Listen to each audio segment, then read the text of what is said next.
Welcome to the Full Court Entertainment Podcast. I'm your host, Sheldon Moore. That's my guy, Charles Jackson. How you doing, bro? What's up, broski? A little under the weather, but other than that, I'm doing good. Hey, man, I'm doing good. Got some snow down here. First time seeing snow in like 2 years. Eagles won, man. Hey, man, we going all the way. I don't care what nobody tell me. We going all the way. Even though we almost had a heart attack at work watching that game, I don't care. We going Y'all all ain't the way. beating. Y'all ain't beating Kansas City. If Kansas City make it, y'all not beating Kansas City. We're beating Kansas City. I don't care who Y'all gets not it. beating Kansas. Patty Mahomes gonna three-peat. I don't. I. It could be Josh Allen. It could be Patty No, Mahomes. I y'all don't beat care. him. Y'all gonna beat I, Josh Allen, but y'all not beating Patty. once again, as long as Jalen Hurts doesn't turn the ball over, we will win the game. That's all I care about. I don't care about his. I don't care about his stats. I don't care if he throws for 50 yards. As long as he don't turn that damn ball over, we will always win the game because we got Saquon Barkley and our defense is G. great. But Throwing for apparently our 50 in defense the Super Bowl regressed. is nasty. Hmm? Throwing for 50. I said if he throw for 50 yards in the Super Bowl, that's nasty. But we win. Who cares? I don't care. We win. Who cares? But apparently our defense regressed. That's what somebody told me. Defense regressed. We regressed from 26-1. How does that happen? Hey, don't know. But apparently we regressed. And I saw my defense stepped it up in the snow. That's what I saw. My defense stepped it up in the snow. But that's enough football talk. Fly, Eagles, fly. Guarantee y'all, when we come back next Thursday, we will be in the Super Bowl facing against the Chiefs. I do think the Chiefs to win, but I want the Bills to win, but I think the Chiefs will win. But let's get into our Week 13 NBA Power Rankings as per usual. I'll start. All right. At number 10, I got the Detroit Pistons. At number 9, I got the Sacramento Kings. At number 8, I got the Milwaukee Bucks. At number 7, I got the New York Knicks. At number 6, I got the Denver Nuggets. At number 5, I got the Memphis Grizzlies. At number 4, I got the Houston Rockets. At number 3, I got the Boston Celtics. At number 2, I got the Cleveland Cavaliers. And at number 1, I got the Oklahoma City Thunder. Yeah, so for my week 10, no, for my week 13, I got the Pistons at 10. I got the Kings at 9. I got the Nuggets at 8. I got the Bucks at 7. Knicks at 5. Grizzlies at 4. No, yeah, Grizzlies at 4. Hold on, I'm tweaking. Did you skip number 10. 6? Yeah, I think I did. Yeah, 10, start 10 over. is the Pistons. Start over. Yeah, 10 is the Pistons. 9 is the Kings. 8 is the Nuggets. 7 is the Bucks. 6 is the Knicks. 5 is the Grizzlies. 4 is the Rockets. 3 is the Celtics. 2 is the Cavs, and 1 is the Oklahoma City Thunder. It's funny because the Kings now they have passed the Pistons up because they are one game up. Yeah. Because last time you said, "Hey man, the Pistons they should be higher than the Kings," even though they was literally one game separating, literally. I mean, but this week the Pistons they went 2-2, and the Kings they went 3-0. So Who I did mean, the but Pistons the face? Pistons had a tough 4 games. They had the Rockets, the Hawks, They the beat Pacers, them. and the Suns. They lost to the Pacers and they lost to the Suns. Yeah, but they beat the Hawks and the Rockets. The Rockets one I was surprised by. I'm not gonna lie. Hey I mean, I man, believe them. I believed in them, but I didn't think they was gonna pull that off. I thought it was gonna be a on close the game road for too. sure. On the road Mm-hmm. too, which makes it even more, which makes it better. Hey, this is when I come back to say when I asked you, I did ask you on the pod. I was like, if you're Jay Ivey, do you feel some type of way? And I said, I'm not gonna lie, I kind of do feel some type of way when my team is literally winning without me. It feels like, damn, they really don't need me.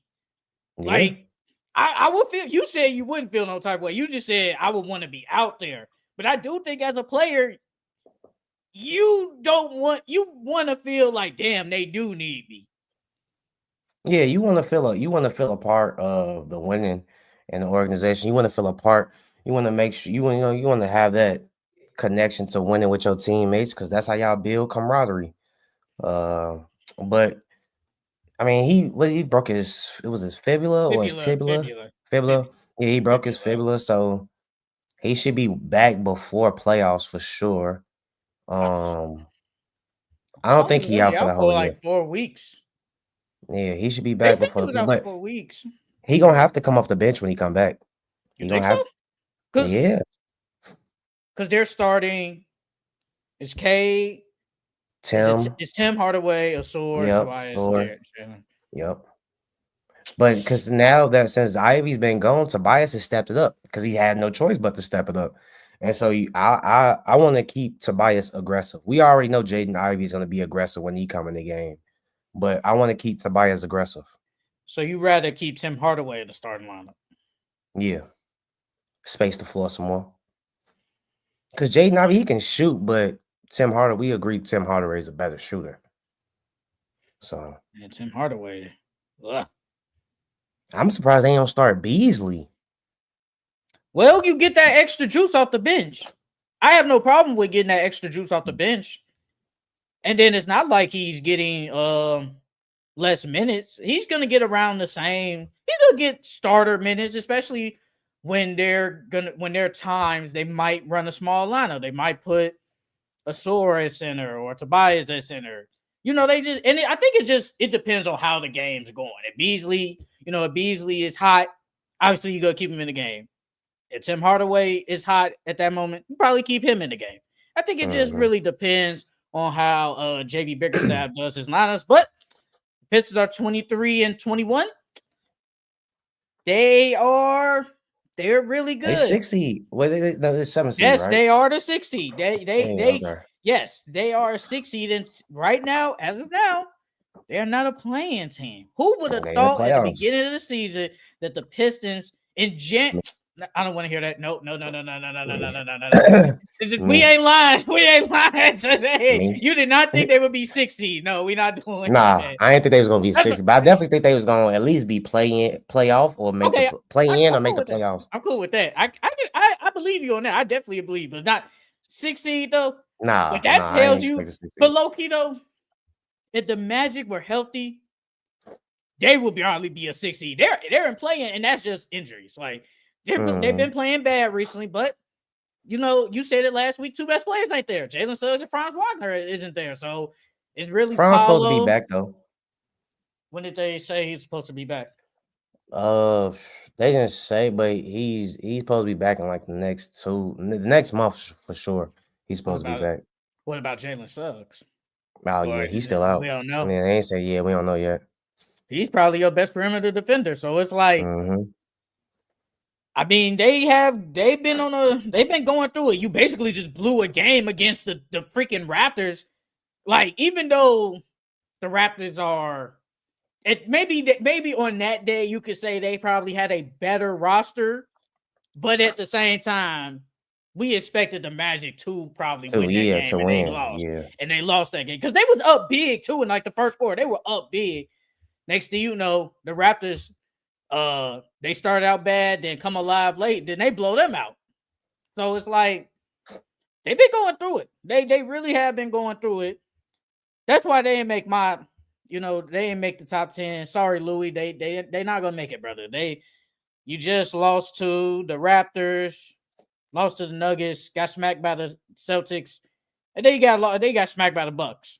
They on like a 4-game losing streak, right? They are, and then they play the Pistons on Saturday. So that's gonna be a good game. They're at home too.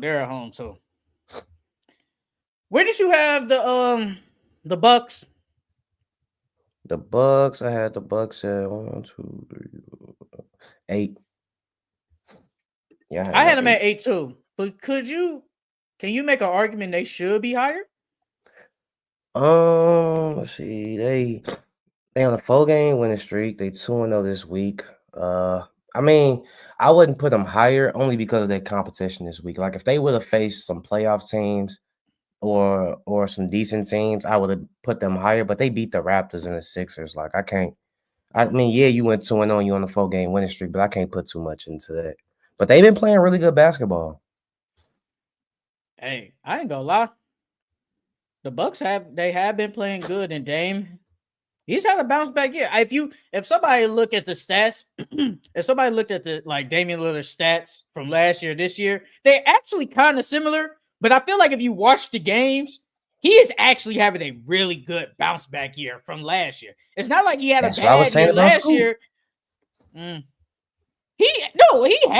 He has played better than last year. I get that. It's just I don't know what Chauncey is doing, but he is playing just a better play of basketball. Maybe it's because last year, a lot of stuff was going on off the court, and you put that to the side, all that's over with. Then it's like now we're just here to play.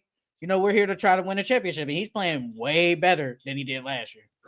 Yeah, I think he's comfortable. Last year, like you said, there was a lot going on. He was really uncomfortable, but now he's been there for a year, so he's figured all everything out. But I still don't believe in this team. I'm not gonna lie to you, because Doc Rivers. It's really because of Doc Rivers. They have a talented team, and then what is Chris Middleton gonna give you? So I mean, we have to wait to playoffs, see who their matchups are, but I don't believe in the Bucks. I ain't gonna lie to you. Right now, they will face the Pacers in the first round, and then if they beat them, they will face the Cavs in the second. I don't think they could beat the Cavs. The Cavs I'm have not had gonna their lie. number this year, low key. They had Yeah, their I don't think number. they could beat the Cavs because no one's gonna stop Giannis. But Evan Mobley, he can try to contain Giannis. And then they all play. Then the Cavs play good team defense. And if Dame and Giannis are not doing anything, the Bucks are screwed. That series could go 7 though, and that's because the greatness of Giannis and Dame. Dame is a play. He's a good playoff player in the first round at least. If you look in the second round, it gets nasty. I'm not gonna lie, it gets nasty. But overall, he's still a good player. I think that would be a good series though in the second round. Yeah, well, But I think I they got make an Cavs in argument. 6. Cavs in 6. Ooh. Yeah, I'm not upset at that. Low key though, I had the Nuggets at 6, but in my head, I almost kind of put them at like number 5 or 4. Nuggets been killing. And I will admit to this. Russell Westbrook in the starting lineup has been wonders for them. And I feel like Mike Malone is going to stick with that. Charles was right all along. He's been saying that since the summertime, basically. Russell Westbrook should be in the starting lineup. And they have kept Aaron Gordon on the bench. I thought he would insert him back in the starting lineup. He hasn't. He has kept him on the bench, and maybe that's actually good for Aaron Gordon to stay on the bench and have Westbrook in the starting lineup. So Charles was right all the way to basically from August when they signed Westbrook. yeah. I mean, but granted, Aaron Gordon has been injured, so he's had to stay in the starting lineup. But when playoffs come around, Aaron Gordon is starting. I don't think he's gonna stay on the bench the entire season. I don't think he's gonna do that. But I'll still keep Russell in the lineup if I got Aaron Gordon in the You would starting just lineup. put I'll still Christian keep both. Braun on the bench, Yeah, I'll just put Brown on the bench. even though he's been playing good. But Jokic, man, I feel like I think he has 4 straight triple doubles. Yep, 4 straight. Dog, he make it look so easy. Like he make it look like he can get a triple double every single night in his sleep. If you didn't know who Jokic was and you went to the reg, you'd be like, bro, could Buddy hoop? Yeah, he big, he's slow. He don't even look coordinated, but bro is a beast. He's the best player in the world, bro. I don't care what nobody say. He's the best player. He might not clear anybody, but he is the best player in the world because they smacked the Sixers, they beat the Magic, you smack the Heat. It's the Heat. It's like, okay, whatever. Like, I mean, what can you say? And then they do face the Timberwolves on Saturday. That's gonna I be a mean, good game. I don't know, bro. The Timberwolves have not been They've been inconsistent. I'll say that they've been a little inconsistent. Hey man, give the Grizzlies credit. They're on a 4-game winning streak. Actually, give them and the Rockets credit, bro. Because I feel like when it comes to number 2 in like the West or whatever, or in the power rankings, you could put one of them at like 4 or 5. It doesn't really matter, in my opinion. But they both been playing some good basketball, man. I'm liking what the Rockets I'm seeing. I'm liking what I'm seeing from the Rockets and the Grizzlies. And hey man, I like him in Thompson. I'm not gonna cap. You've been high on him, man. He been Bro, hooping. he's unlocked their entire team because he first off, he's uber athletic and he's a great defender. So that alone, I feel like he's the anchor of their defense. And so like that alone has helped them tremendously because now they know they got him locking up the opposing player's best player, or at least slowing them down, and allows other players to gamble. Then you got Tari Eason, like Ime Adoka. He's done wonders with that defense over there because he got a bunch of athletic guys that's willing, hard-nosed guys that's willing to play defense. What surprised me though is his consistent scoring. He's like, bro, every time I look, first off, every time I look up, he always getting like at least 15 rebounds, bro. Every time I'm like, bro, I understand he like 6'8", but bro, 15 rebounds from a guard is crazy. And he doing it consistently. And then he getting 6'7". you 15. He's 6'7", and then getting you like 15 a game, bro. Like, yeah, he's unlocked that team for sure, for sure. I knew I should have picked his PRA last night. I don't know why. I was looking at it, but I'm like, man, I don't know. But he gonna get them rebounds, bro. And he Yes, shows me when you want to go get a board, you gonna go get a you can go rebound. get it. Because some people don't Mhm. like to get boards, but he loves to get a rebound. Honestly, though, you could say he probably their best rebounder, if we're being honest. Yes, You he could no, he argue, is. you could He is. argue, you could argue that. And then here we go with Jalen Green. He's back down. His last couple of games have been they've been a little stinkers because he was on the roll literally last week. Now he's back to giving. He had 10 points yesterday. Oh, you saying Jordan Clarkson's on the cold streak, huh? He's not Jordan Clarkson. No, he's way better than him. He's way better than I'm him. just saying. He's more athletic than He's better than Jordan Clarkson. You can name any other scorer, but not Jordan Clarkson. Is crazy. Yeah, his but no, last 2 games, 10, not well, good. 19, but 8 for 21. Yeah. He shot 25% yesterday. That's not good at all. A whole time though with the Rockets, depending on their first round matchup, they can probably get out the first round. Like if they was to go against the Grizzlies, I can see them beating the Grizzlies in the first round. Didn't you say you would pick the Grizzlies over the Rockets? The way a man's been playing, and Cause then go ahead. no, I was just gonna say I was gonna ask you who would you pick in the series between the Rockets and the Grizzlies? I was literally gonna ask that. I mean, because I know I probably said I said the Grizzlies at first, but that's because at that point in time the Grizzlies was playing better basketball. Now the Rockets are hot right now, so depending on how it comes down to playoffs and if players are healthy or not, that'll determine for real, for real. But as of right now, and the Rockets look good, especially if Okay, a man could get them that every game. let's hypothetical, right? This is the Rockets. They could, they could switch to 3 because them and the Grizzlies got the same record. So if the Mm. Rockets if they do go to 3, they will face the Clippers in the first round. Me personally, if they are 3, I think they could beat the Clippers. I think Yeah, they they could really beat the can beat Clippers. them. So, but Yeah, let's say they are number 2 right now. So these are, the play-in, it can flip-flop, whatever. So they will either face the Sacramento Kings. I think they could beat the Kings. yeah, they could beat the Kings. I know they lost to them last week, and that was a really good game. But I will probably pick the Rockets over them. Not gonna lie, I probably would. They would face the Timberwolves.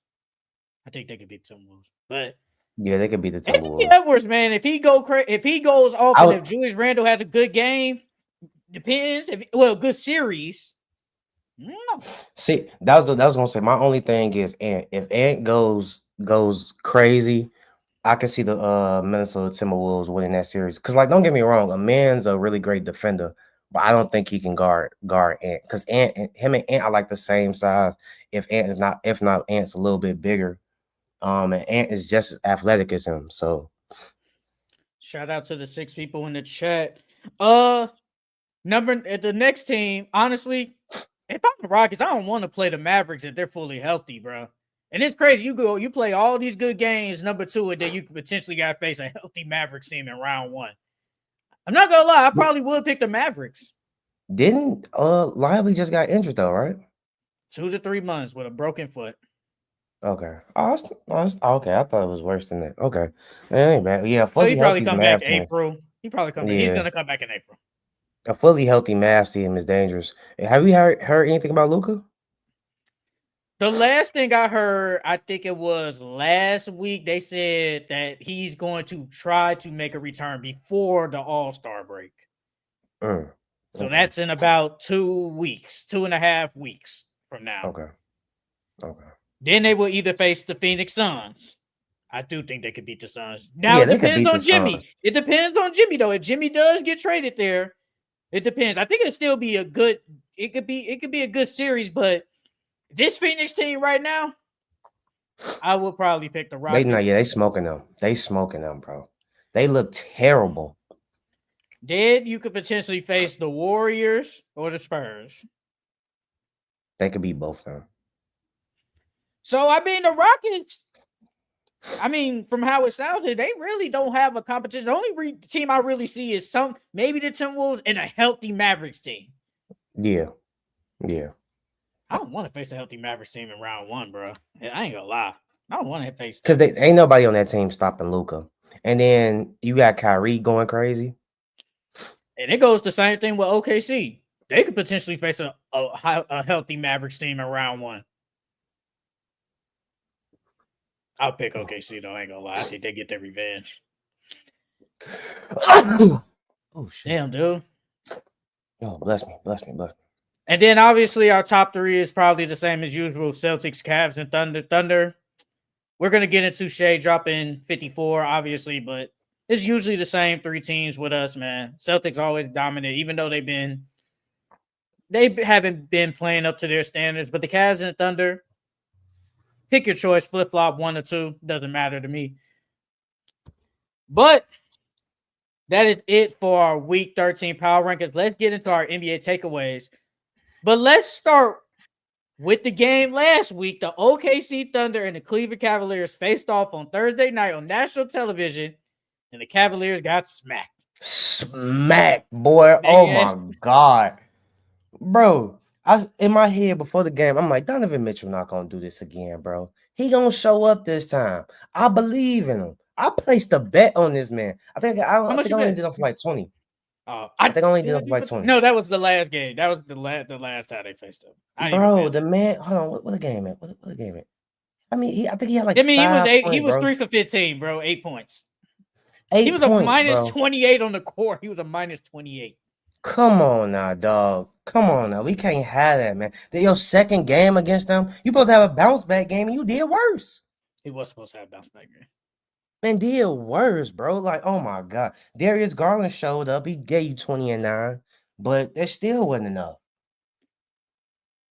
Honestly, though, I feel like the Thunder just got the defenders to go against him, bro. You could put Lou Dort on him. You could say put Aaron Wiggins on him, a Jalen Williams, a Caruso.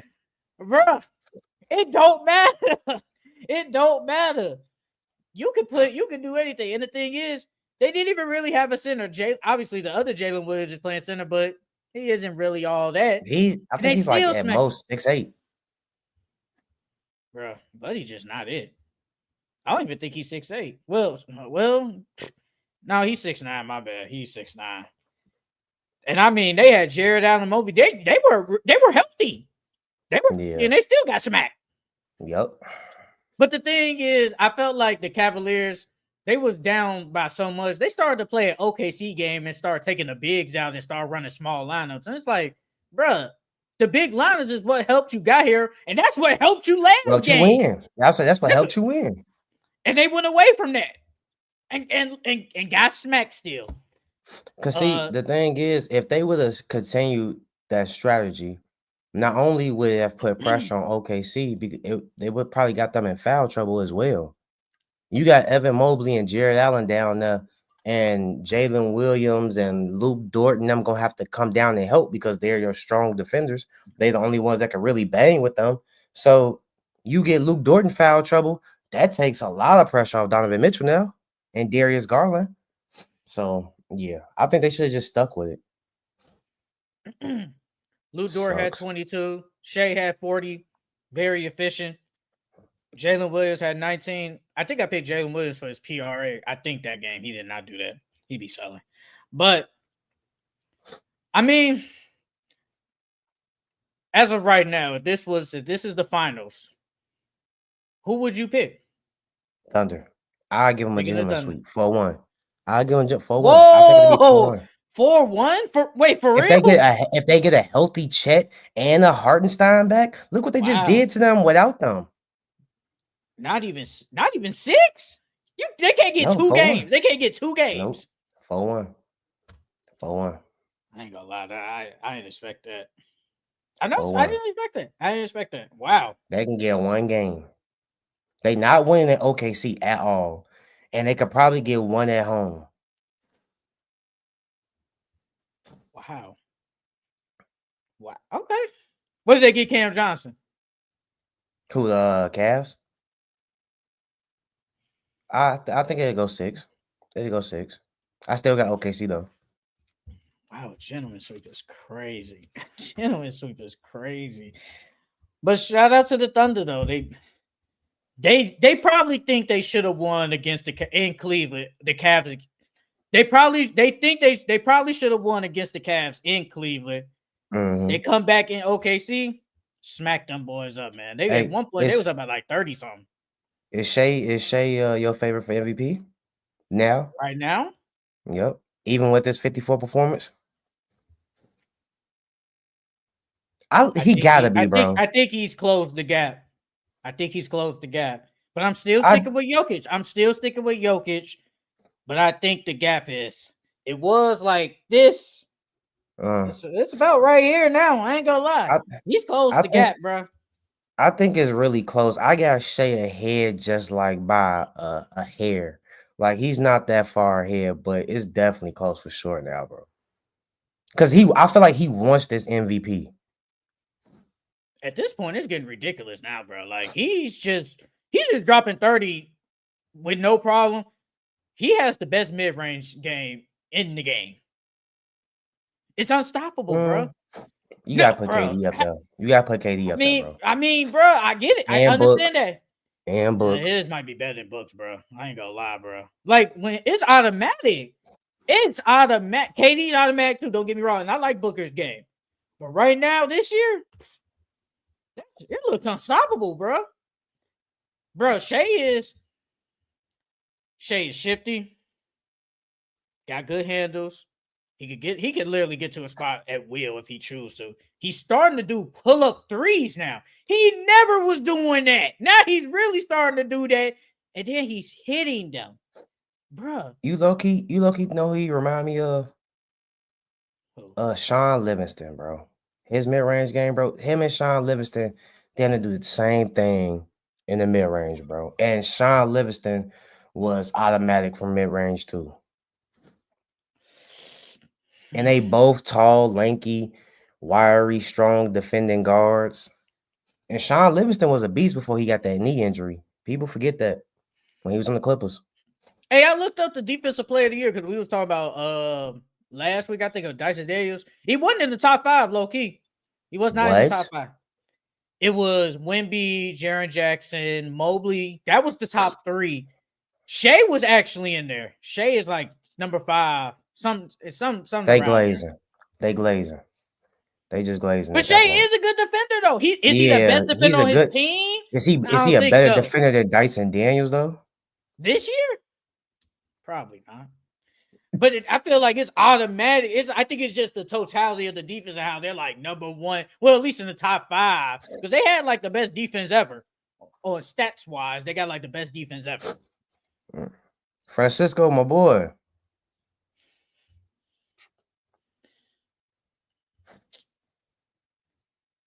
It's very close, but if Denver is up a top 3 seed and Jokic has at least 28 points per game, what y'all think? So, I've always said it. Jokic, if he averages 28, I think he's averaging 30. But if he averages a triple-double, because he's right there. I think his assist is 9.9. So obviously we can add that up, but when you look at the stats when they come out, it's literally gonna say 9.9. They ain't gonna add. They ain't gonna round up for him.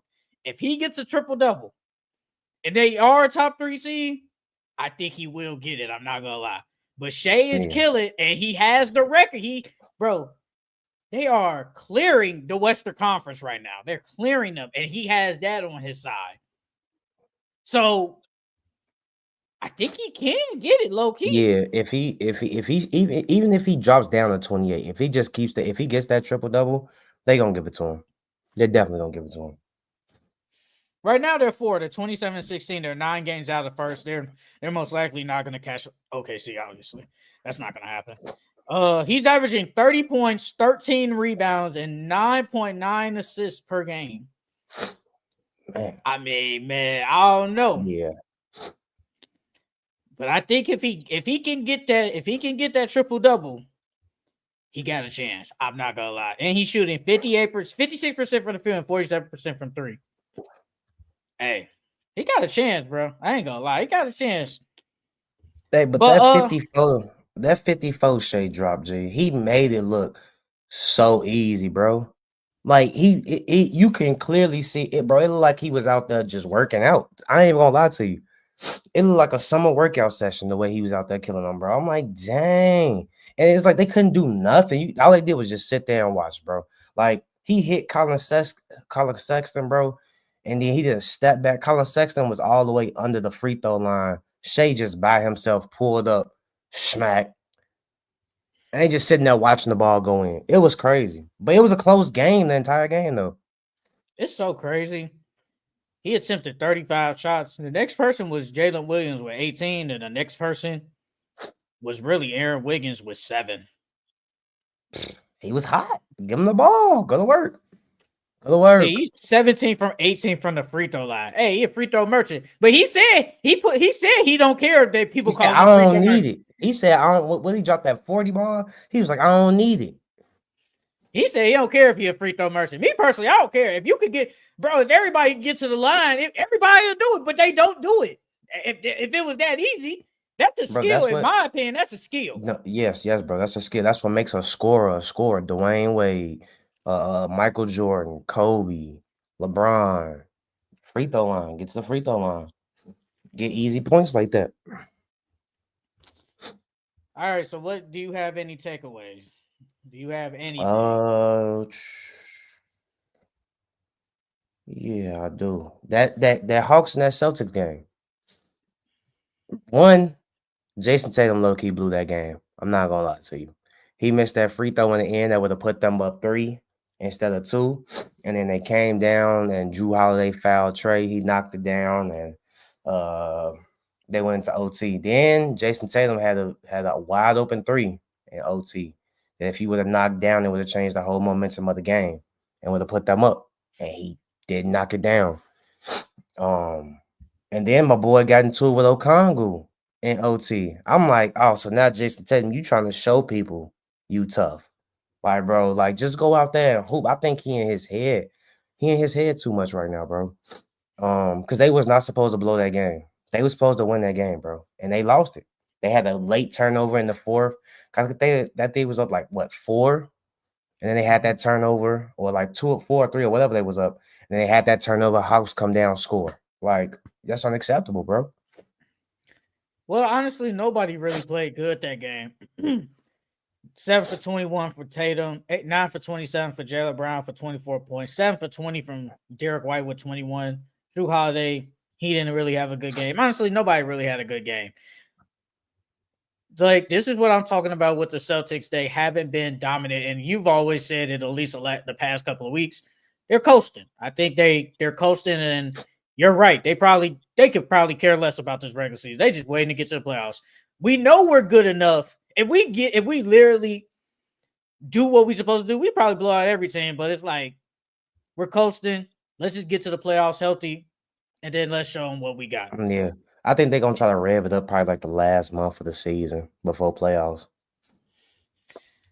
But the Hawks, man, this is what I'm talking about. How do you beat the Celtics like twice, but then Obviously, last night you lose to the Pistons. How does that work? I just don't Hey, get hold them. on, hold on. Don't make it seem like the Pistons are like But a come 3W on, coupon. but no, I've never said that. But it's like, Yeah, I know you didn't, but like, put some but I'm respect on the saying, how Pistons' can you name. beat these top teams, but then lose the teams you probably are supposed to beat or better than?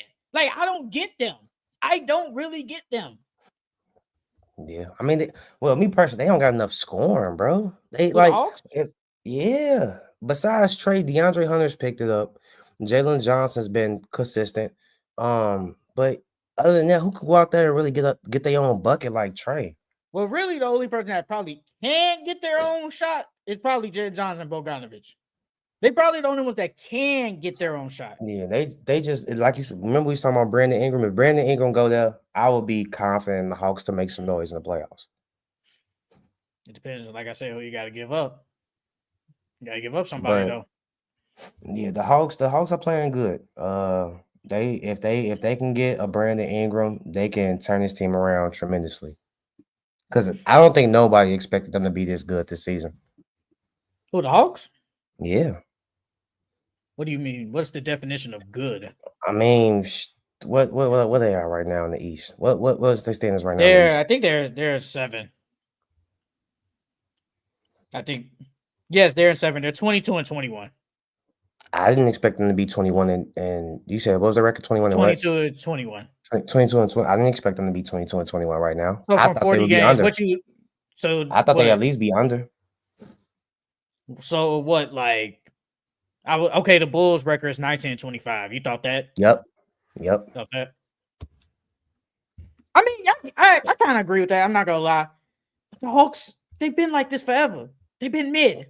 They're the most mid team in the NBA. I remember somebody put out a stat last year on like everything, like all their wins and like records and stuff. It's literally the same, mid. Everything is mid, is straight in the middle. So I'm not shocked. I thought they would lead. I mean, they're kind of where they're now, right now, playing. But it's just the fact that you can beat all, bro. You can beat damn near. Did they beat the Bucks? I don't think so. But you could beat the Knicks. You could beat the Cavs. You could beat the Celtics. Then next thing you know, you lose it to the freaking Pistons. You lose to the Wizards twice. It's like, come on. Could the Hawks be a sneaky team in the playoffs? Could you see them upsetting a team? If they get Brandon Ingram, yeah. But if the way they roster is now, no. So right now they're 7, so they would either face Boston right now. If it's I would still pick Boston, obviously. Yeah, Boston beat them. Could they get 2 games? No. I think it'd be a gentleman's sweep. Can we talk about this Celtics and Warriors? How the Warriors got 40 piece? I mean, the Warriors suck, bro. but my thing is, I thought they would at least fought. They wasn't even, bro. It was over with as soon as they walked in the arena. It was over with, bro. I mean, what do we expect from them, bro? Like Wiggins went 1 for 11. Ugh. 4 points, 1 for 11. Ew. That's nasty work. Ugh. I mean, granted they didn't have Draymond, but still. So you telling me Draymond is that big of a factor that y'all won't get 40? Yeah, low key, yes. Draymond does make a big factor, yes. Would they still have lost? Probably. What, they would have lost by 20? They would have lost by 20? Yeah, I'm dead serious. Draymond has been pretty good this year, honestly, on the offense and the defensive end. I think he's been really good. So yes, bro, you're throwing out a lineup of Steph Curry, Gary Payton II. At this point, I don't even know what he does. I feel like low-key, Gary Payton is supposed to be the Josh Hart, but he's nowhere near that. That's what I think. He stays injured. He stays injured. That's why. When he's out there, he gets your rebounds. He hustles. He plays great D. He just can never stay on the floor. And I mean, this next person was Moses Mooney with 13. 13, yeah. Buddy Hield he's just like any 3-point shooter, bro. He was amazing that first month. I ain't gonna lie. He was amazing. Bro, and they was hyping up the Warriors. Hey, somebody on Twitter was like, they had when the Warriors were number one.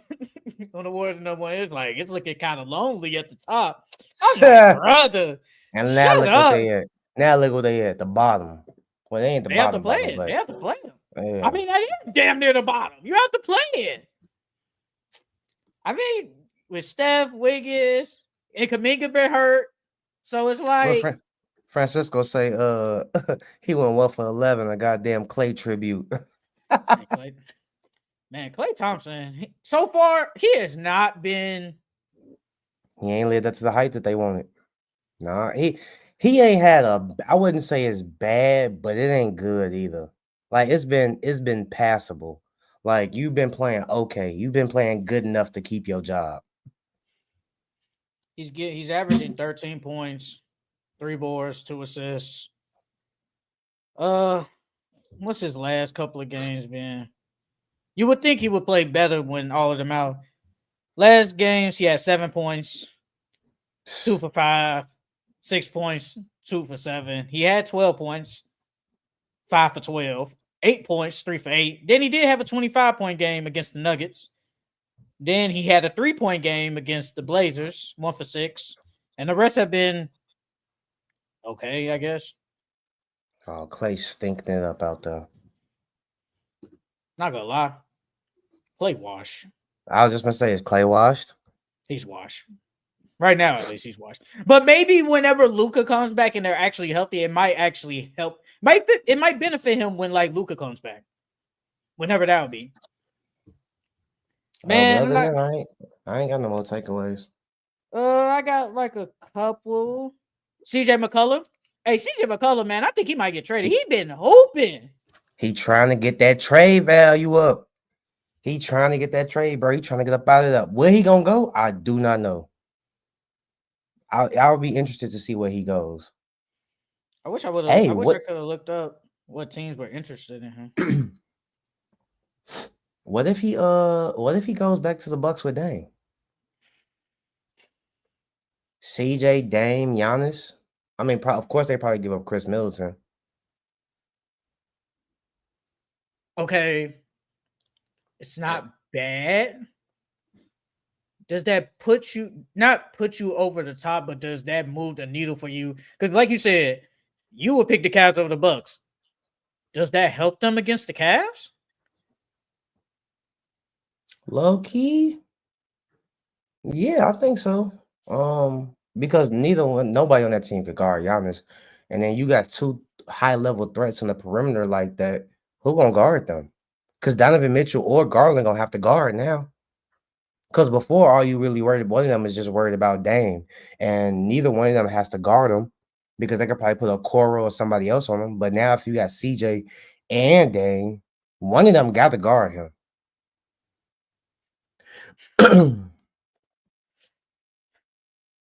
Perimeter defense still bad. I mean, we've been living with that. They've been living with that all season already, so, and they've been making it work. So, I think it would be a good move. I wouldn't be upset at it, but can they beat Boston? Can they beat the Cavs? Can they even beat New York? I don't know. It would help them against the Thunder for sure. For sure. But yeah, CJ McCollum has been amazing. He's 45, 50 ball. His 3-pointer is crazy. 5 for 12, 6 for 12, 6 for 11, 6 for 11. That one game with 50, he dropped 10. He had 10 3-pointers. You heard what he said? Killing. What'd he say? He said I'll be able to shoot till I'm 40. He low-key might.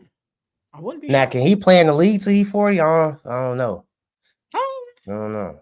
Maybe. I don't know. I don't know. Maybe. But CJ McCollum has been on a tear, and another guy I say has been on a tear, Mark Williams. Yeah, the boy had 19 and 19 against who he just almost dropped 20 against. He sold my parlay on Monday though, because he wanted to get in early foul trouble, and I picked his points and rebounds, and he ended with 26. I needed 29. The Bulls. He had against the Bulls. He had 19 games. Yeah, he Since been he's hooping come back, though. he's been really good for them. But honestly, the Hornets, they'll probably, and Brandon Miller is out, who is your second best player. He has a wrist injury, and they say that definitely there's a chance But he they've might been not saying come that back. all season though, because they said the same thing about Paulo and Franz, and they But he has a on their way wrist. back. I Hey, mean, wrist injury well, hurt though. nah, it do. I'm not discrediting that. But they I said don't I know think how it's bad just the like a tear was. fracture. It was a It's fracture something, or but a tear. It was a tear in the ligament. yeah, he might be out. He might be out for the season because by the time he might come back, it'll probably be what, maybe March. By the time that happens, it's like what you coming back for? There ain't no reason to. We already gonna be bad, Yeah. so there ain't no point. And also, I did go back and look at the records. It was basically the same from when we said last week when they were 9-20 something. I went back to last year. It was about the same. What were they last year? They were like 9 and whatever. They only won like 9 games all the way up to like game to basically up to this game from last week. They only won like 9 games, so it's about the same. That's why I was like, I wouldn't be shocked if it was literally the same record from last year. But honestly, though, I really don't have no more takeaways. So that is it for our takeaways. Let's get into, should the Philadelphia 76ers, should they basically tank, and should they shut down Joel Embiid? Honestly, the Sixers, they just played against the Nuggets, another bad game. They're on a 7-game losing streak. We really don't know when Joel Embiid is coming back.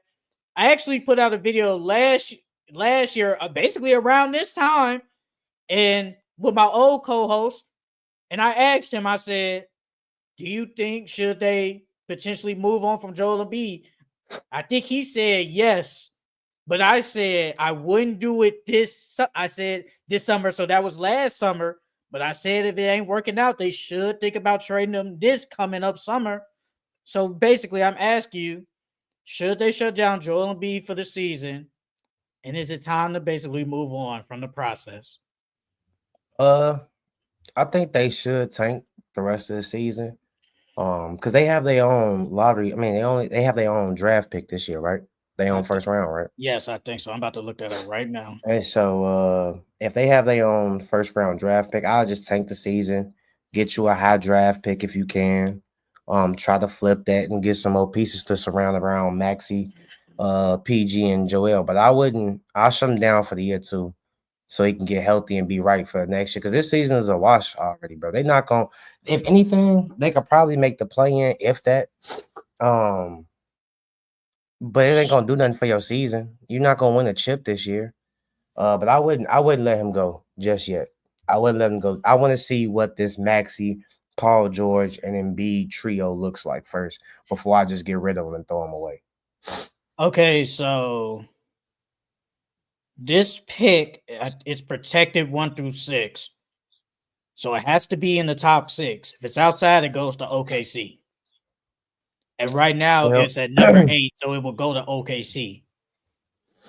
I mean, but if they shut Joel Embiid down, then they pretty much gonna get that top 6 seed. Yeah, like just imagine the Thunder with another top pick. Like what? Come on, bro. Hey, do you think that you think they'll use it? Yeah. Or you think they'll trade it? They'll use it because I feel like they haven't used their picks now to trade for nobody. Yeah, they'll probably use it. They probably use it, but I mean, this season hasn't gone well. Joel Embiid has only played 13 games. Paul George has played 28. Maxey has played 35.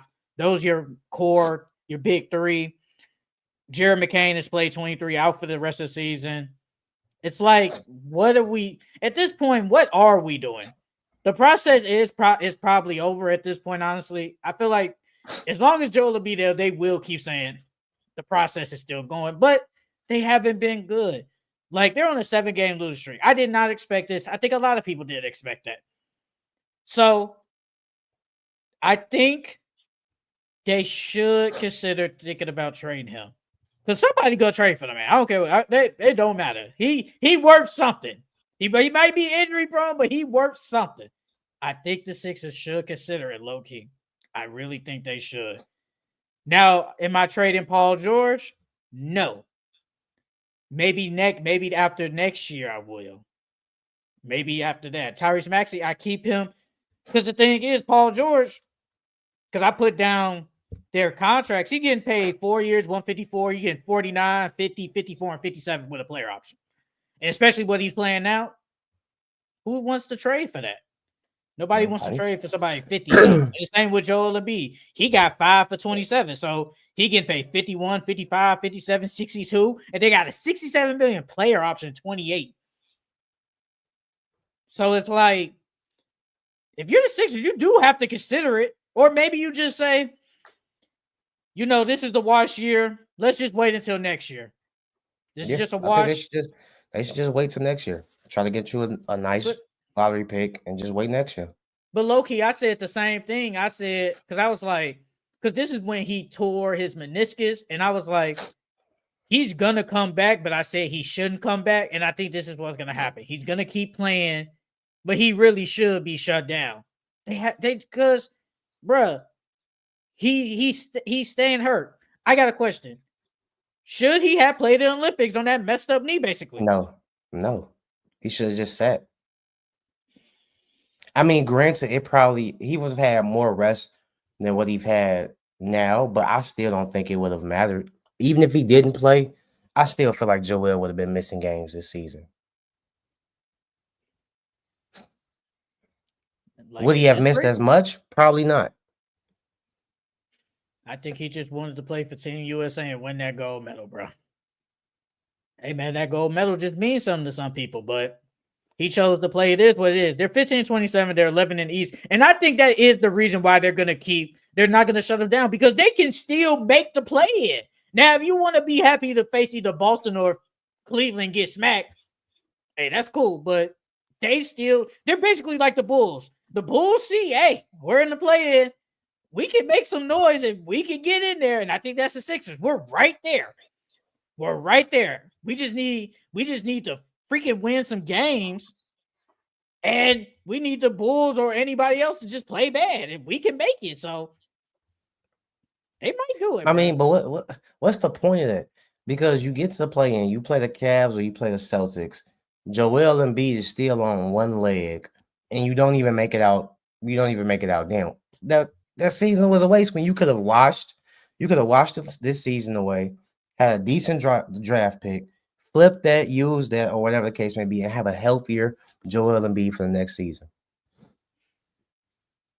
Unless y'all truly think y'all can beat the Cavs or the Celtics in the first round. Well, think of it as like the Bulls. If you're the Bulls, what are you doing? You gonna fight it out in the play-in, or you gonna trade your people? I'll trade. I'm tanking. Hey, but the Bulls never sing that. They never look that way. They always want to keep going and then keep their pieces. I think the Sixers want to do the same thing. I mean, to get a top pick, though, depending on who it is, you're the college guy. Who would be the best fit for them? Outside of obviously the top three. They might not get them three, but outside of them, who would be the best fit for the Sixers if they get a top 6 pick? They honestly need some shooting around Joel and PG and Maxey. What's that guy named? Trey Johnson, the dude from Texas. Yeah, Trey Johnson. Yeah, Trey Johnson. He's good, but he's more like he's not like a catch and shoot. He's more like an off the dribble. He could do it all. First off, he can catch and shoot off the dribble, but he's more of a off the dribble. I need the ball in my hands to score. But he's really dynamic scorer. They need some shooting. I like the guy from BYU for them. He got size. He can shoot. I think he's supposed to be like 6'6", 6'7". He's projected lottery. Well, high lottery. Yeah, he's projected lottery. He's top 6 for sure. That's all I can think of right now. The guy from BYU. I would like him with them.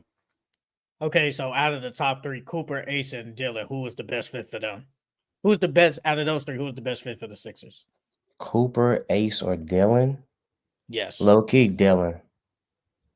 Dylan's just best fit for Dylan. everybody, I guess. He can Yeah, just fit because anything. Dylan, yeah, he's a big guard. He can low key run y'all point, and you can have Maxi and all them play off ball and let them go score and get buckets, and then just let him run point. We will have to wait and see. But you guys tell us, should the Sixers basically tank the season win and shut down Joel, or should they just keep going for it? Cade All-Star, Cade All-Star, Cade All-Star, Cade All-Star. Ignore the back-to-back games with 10 turnovers. Yeah, 10 turnovers is crazy. Yeah, he It's gotta cut crazy. them down. But we will get it. This is the week. We will get into our all-star selections in a little bit. But in my opinion, it might be time for the Sixers to probably blow it up and have to consider trading Joel Embiid. If he's gonna keep staying injured like this, it's like, what's the point of keeping him? And then you guys already a semifinals merchant. Y'all can't get to the conference finals. Not last year, but the year before. That was the year. That was the year they were supposed to go there, and they would have faced who did Boston face? The Heat. They would have whooped them. I think the Sixers would have beaten them with Harden. I think they would have won. Now the finals, different story facing the Nuggets.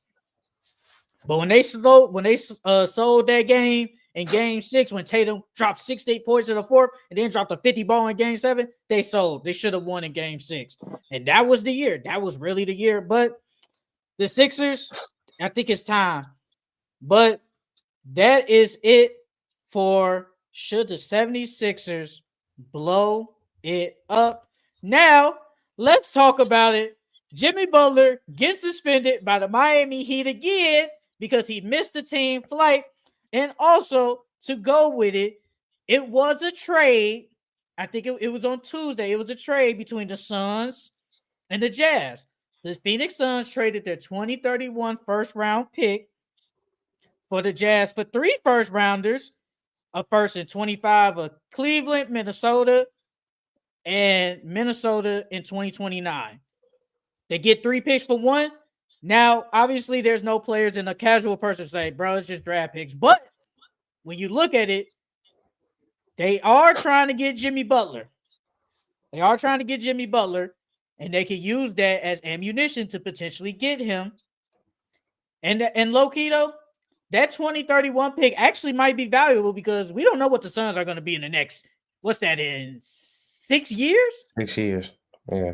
They might be, none of them probably won't even be there by that time, and they'll be trash. So that pick might be valuable. But what are your thoughts on Jimmy Butler getting suspended again? Like, bro, at first when the whole thing was going on, I'm on Jimmy's side. But now you're doing too much, Jimmy. I understand, you don't want to be that no more, but the constant trolling, bro, you losing money at this point. And then on top of that, you putting your teammates in a messed up position because now they're trying to deal with your media drama and the drama you got going on with Pat Riley and still play basketball. Like he doing too much. I think Jimmy, after the whole commercial and then now the shoes and then missing the team flight, like, bro, come on, dog. You ain't making it no easier for yourself. Because now you showing every other team in the NBA. Because at first it was like, okay, Pat Riley tripping. Now you're showing every other team that you're petty. You know what I mean? And why would I want that in my locker room? People have called Jimmy a locker room cancer before when he was in Minnesota. Well, he was trying to get out, Philly. though. When he was in Philly, but still, he had that stigma on him that he was a bad locker room guy. And now you're showing the same things again by doing all this petty stuff. He should have just kept it how it was from the get-go and kept his mouth shut and just hooped. I got a question, like, not to you, but it's like, is it a bad locker room guy for basically, because I guess when they say he was a bad locker room guy, he's kind of like a Chris Paul, gonna tell you what's up, hold you accountable. Is that really considered a bad locker room guy? No, that's not considered a bad locker room guy. But what he's doing now is, it was a report saying that the players and the staff, they're over it. They're over it now. Yeah. That's why I don't get what was the point of bringing him back. I didn't. That's why usually when stuff like this happens, Like they should have did what the Clippers did with PJ Tucker. Just stay away from the team, bro. We'll find you a trade partner, but just stay away from the team and cool. That's what they should have did. I guess they wanted to basically show like, hey, you go troll and you go do all this, we'll suspend you. Yeah, they want But because it's the Heat culture. It's the Heat culture. They want to make it seem like they have the power and the player doesn't. So they have to discipline them. Because like that 7 games, that was too much. And then now they're trying to find any other way to show that they're the organization and the player needs to stay in the player place. But at first, I was like, wow, Jimmy Butler suspended again. And then I was like, how do you miss a team flight? You know when a flight is happening. You probably know how long it's going to take you to get there. So how do you miss it? He did it on purpose. Hey, but it was a report saying when he first came back, somebody came out and said, it hasn't even gotten that bad. It hasn't even gotten that bad already. And I'm like, bro, it's just getting started. Jimmy Butler is petty. He will be petty. Like, I don't know what people expect. I think this is going to happen. I think this trade is going to happen. But it sounds like it's going to be 4 teams. Sounds like it's going to be big trade. That's what it sounds like I'm getting from all these reports. And also, I have some mock drafts on CBS Sports from a guy named Sam Quinn. Now, mind you, it's 3 trades, but there are 4 teams involved. So you got to stick with me, brother. I know it might be a lot, but you got to stick with me. Let's go to the first trade. All right, this is the first trade. It's a 4-team deal. And you're going to say if you're going to like it or not. Okay. The Heat receive Bobby Portis, Ryan Dunn, a 2027 first-round pick, least favorable of the Jazz, Timberwolves, and Cavaliers. The Pistons get Pat Connaughton, Marcin Bolton, a 2029 first-round pick, least favorable of the Jazz, Timberwolves, Cavs. The Bucks get Bradley Beal, a 2025 first-round pick, least favorable of the Timberwolves and Cavaliers. And the Suns get Jimmy Butler. That ain't bad. That ain't bad at all. Because the Beauchamp, I think Beauchamp could find some minutes on the Pistons. And I like his game. I think he should have been playing since he's been with the Bucks. And then they get Pat Connaughton. They get another 3-and-D guy. And shooting to put around Cade. And then you said the Heat get Bobby Portis and Ryan Dunn. Ryan Dunn fits the Heat culture. And Chris Middleton. I like it for the Heat. So yeah, I like it for the Heat too. You get 3 good players. To basically, and you really ain't giving up nobody. Fight. You get the fight for the playoffs again, like the Heat coach always does. You still, and the thing is, they're not trading no one else outside of Jimmy, so you still got Duncan Robinson, Jaime, Terry, Tyler Bam, and then you added Chris Middleton, they can still Bobby and Ryan Dunn. So it's not bad. All right, and the Bucks, you get Bradley Beal. Hey, you get that score out. He's probably better than CJ. Well, you can argue it. Let's argue it. They both good. So yeah, that'll still be a good fit. All right, this is the second trade. This is 5 teams. Damn. The Heat get Chris Middleton, Ryan Dunn, 2027 first round pick. The Pistons receive Bobby Portis, Marcin Beauchamp. The Raptors get Pat Connaughton, 2029 first round pick. The Bucks get Bradley Beal, 2025 first round pick, and the Suns get Jimmy Butler. With the other team added in there, that's just to make money match up. Yeah, you got to make money match up, and then somebody got to take this contract. Yeah, I think that because that's what it sounds like. It sounds like it can't just be because from the reports, the Heat don't want Bradley Beal. They don't want him. So you basically need to get another team to basically take on Bradley Beal's contract. Yeah. So far, it's been the Bucks have been rumored to want Bradley Beal, and they're trying to get under the cap outside the second apron to probably trade for him. I mean, that trade didn't sound bad either. Pistons get Bobby Portis. Heat still get Chris Middleton and Ryan Dunn. It's not bad. It's okay. Bucks still get Beal. It's okay. Jimmy's still on the Heat. I'm not upset at it. But this is the last trade. It's a 5-team trade. The Heat get Chris Middleton, Bobby Portis, Ryan Dunn, Rayan Rupture, and a 2027 first round pick. The Pistons get Pat Connaughton, Marcin Beauchamp, Jabari Walker, a 2025 first round pick. The Blazers get Nurkic, a 2029 first round pick. The Bucks get Bradley Beal, and the Suns get Jimmy Butler and Robert Williams. No, I'm not good because I. Why would the unless the Portland just released Nurkic again? But I wouldn't even want Nurkic back. I I wouldn't think even that's want him to back. make salary work. I think that's to make salary work. No, I don't really I like like it how. for the Suns. You get Robert Williams and Yeah, Jimmy Butler. You get a backup big when getting the he's big. healthy. Mm-hmm. So I'm not upset. I'm not upset at that.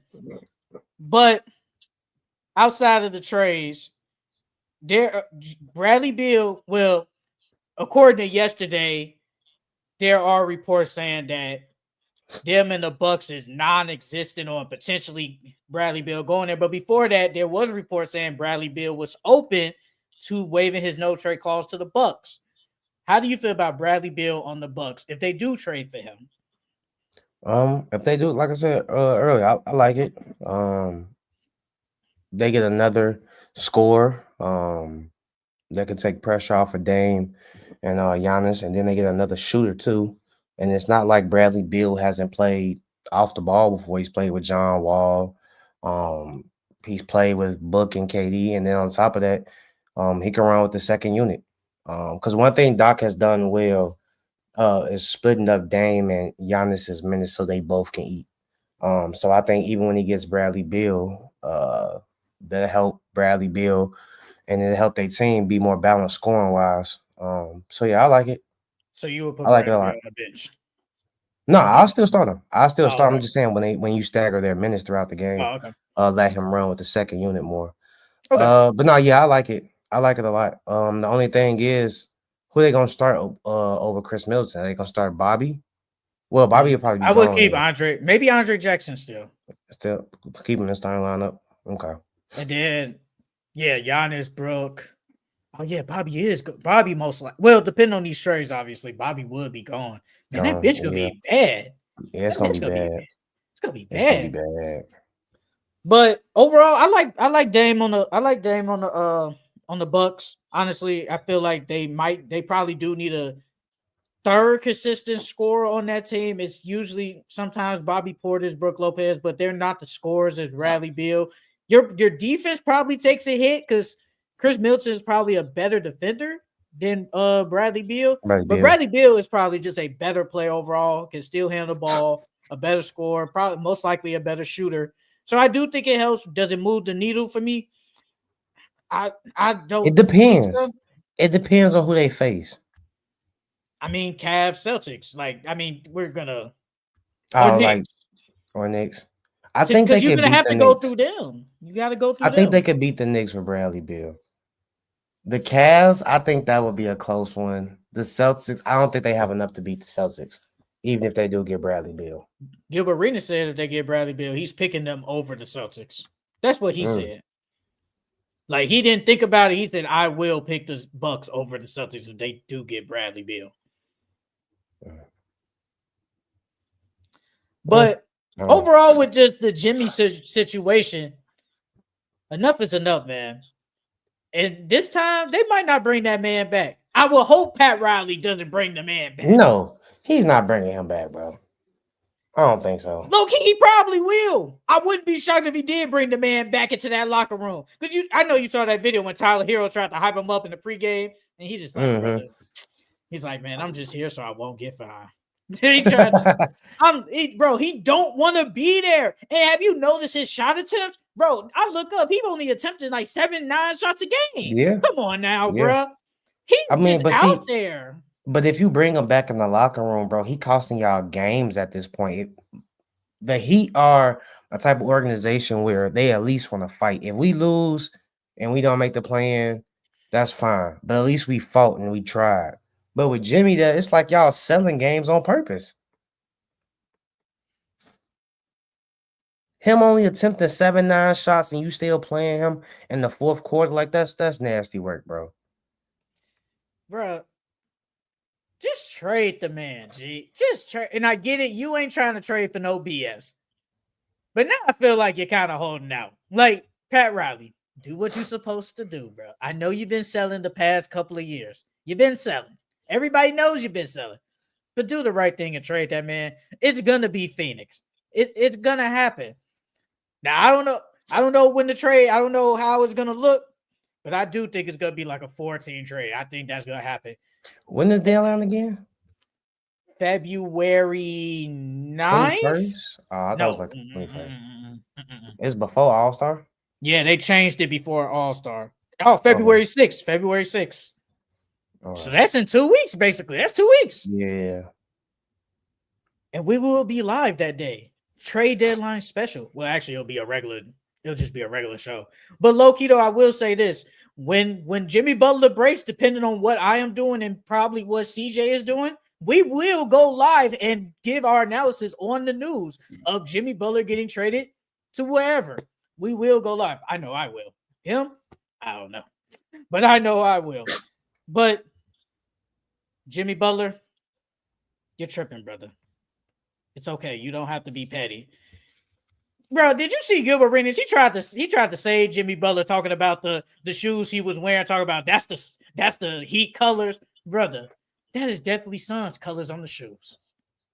I mean, even if that was their colorway, bro, Jimmy wore it for that specific reason to hint that he want to go to the Suns. So regardless, bro, don't try to save the man. We know what the man doing. You just trying to make it seem so he won't get no money taken out of his pocket. But come on now.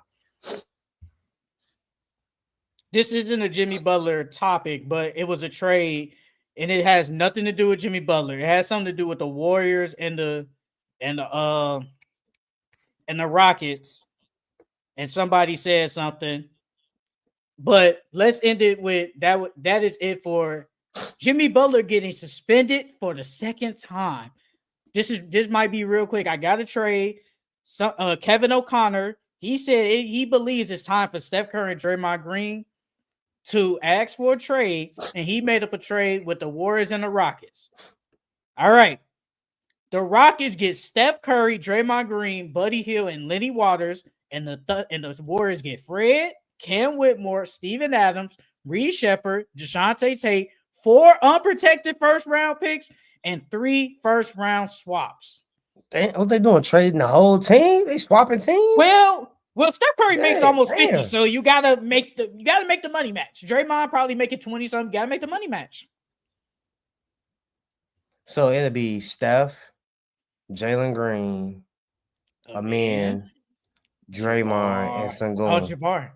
Hey, that ain't bad. They ain't gonna lie. On paper, it looked pretty good on paper. So and then Jabari got to come off the bench. Jabari got to come off the bench. And then they still got Tari Eason, right? Yep, they still got Tari Eason. Damn. Well, for the Rockets, that ain't bad. That's not bad at all. That's low-key championship team. That's a championship team right Whoa, championship? Yeah, bro. You still got Steph. Steph low-key still in his prime. Then you got Draymond, who's still been hooping. And then you got Jalen Green, even though he's, more athletic than Jordan Clarkson. Then you got Amin. And they still got 2 solid pieces off the bench. Yeah. And then you got Ime Udoka. Their defense is still gonna be solid. I can see them making noise and being a championship. And they get Buddy Hield too. Yeah, and you got Buddy Hield, so you got another shooter. Yeah. So yeah, that could be a championship team, G. What about the Warriors side? They got a lot of talent. They got all the talent over there now. And they got something to build off of now. Cam Whitmore, Kuminga, AirPods, Reed Shepard. They got something to build off of. They get Fred, but Fred would just be a 1-year rental, really. So And then he gone. Yeah. How is that team though? So you basically got AirPods. Wiggins might be still there next year, whatever. Oh, they lottery. Oh, Cam Whitmore, Kuminga. They a lottery team. And Reed Shepard, they lottery. Yeah, they a lottery team. They gonna get a top 3 pick next year. Can they make noise in the play-in? Could they? Oh no. Steve Kerr, if they trade Steph and Draymond, Steve Kerr's gone. Like they gonna start a whole new era. No, Steve Kerr he just got an extension too. He just got an extension. They're gonna do the same thing they did to Monty Williams. That's We'll pay crazy. you while you sitting at home. Damn, that's crazy. But let's get started on the coaches on the hot seat at the midway point of the season. Do you have the coaches? Well, yeah, the coaches that I got Billy Donovan, Oh, Billy Darko from the the Toronto Raptors. Raptors. Yep, Steve Kerr, Willie Green, and I got Chauncey. Bruh, okay, let's start with Billy Donovan. Is Billy Donovan on the hot seat? Yes, for sure he is. Yes. Is he really on the hot seat? Yes. Low key though, I feel like they make another playing appearance. He still stays. I ain't gonna lie to you. I ain't gonna lie. He makes another play. How long he been there? He been there for a minute now. This is his 5th season with them. Damn, for real? 5 years? Yes. Ain't First done season. nothing. Now they've been to the playoffs one time. So ain't done nothing. Ain't done nothing. First year they went 31-41. Second year they went 46-36. That's the year they got Lonzo. And the year after that they went 40-42. Then last year they went 39-43, and then this year same old. Okay, so He gotta go, bro. If I rank he gotta go. We have not done nothing. He hasn't done anything for us. If I had to rank it from 1 to 10, I put Billy Donovan at like an 8. I give it an 8. He on the hot seat, bro. He on the hot seat. So you think, bro, knowing the Bulls, bro, they make another. They're not gonna fire him. He stays. If he's gonna stay. Knowing the Bulls, they probably still keep him even if he don't make a play in. Knowing them. Oh, we traded Zach and Vucevic, and we'll give you one more year. That's what I'm saying. Is it? What is his Is it? How many years do we have? I swear, though, he just signed an extension. I swear to God, I thought I'll look that up. I'll look that up. No, he need Billy Donovan needs to go. So what would you give it from 1 to 10? Him being on a hot seat, I give it a 10. For sure. He definitely, you have not done nothing for us.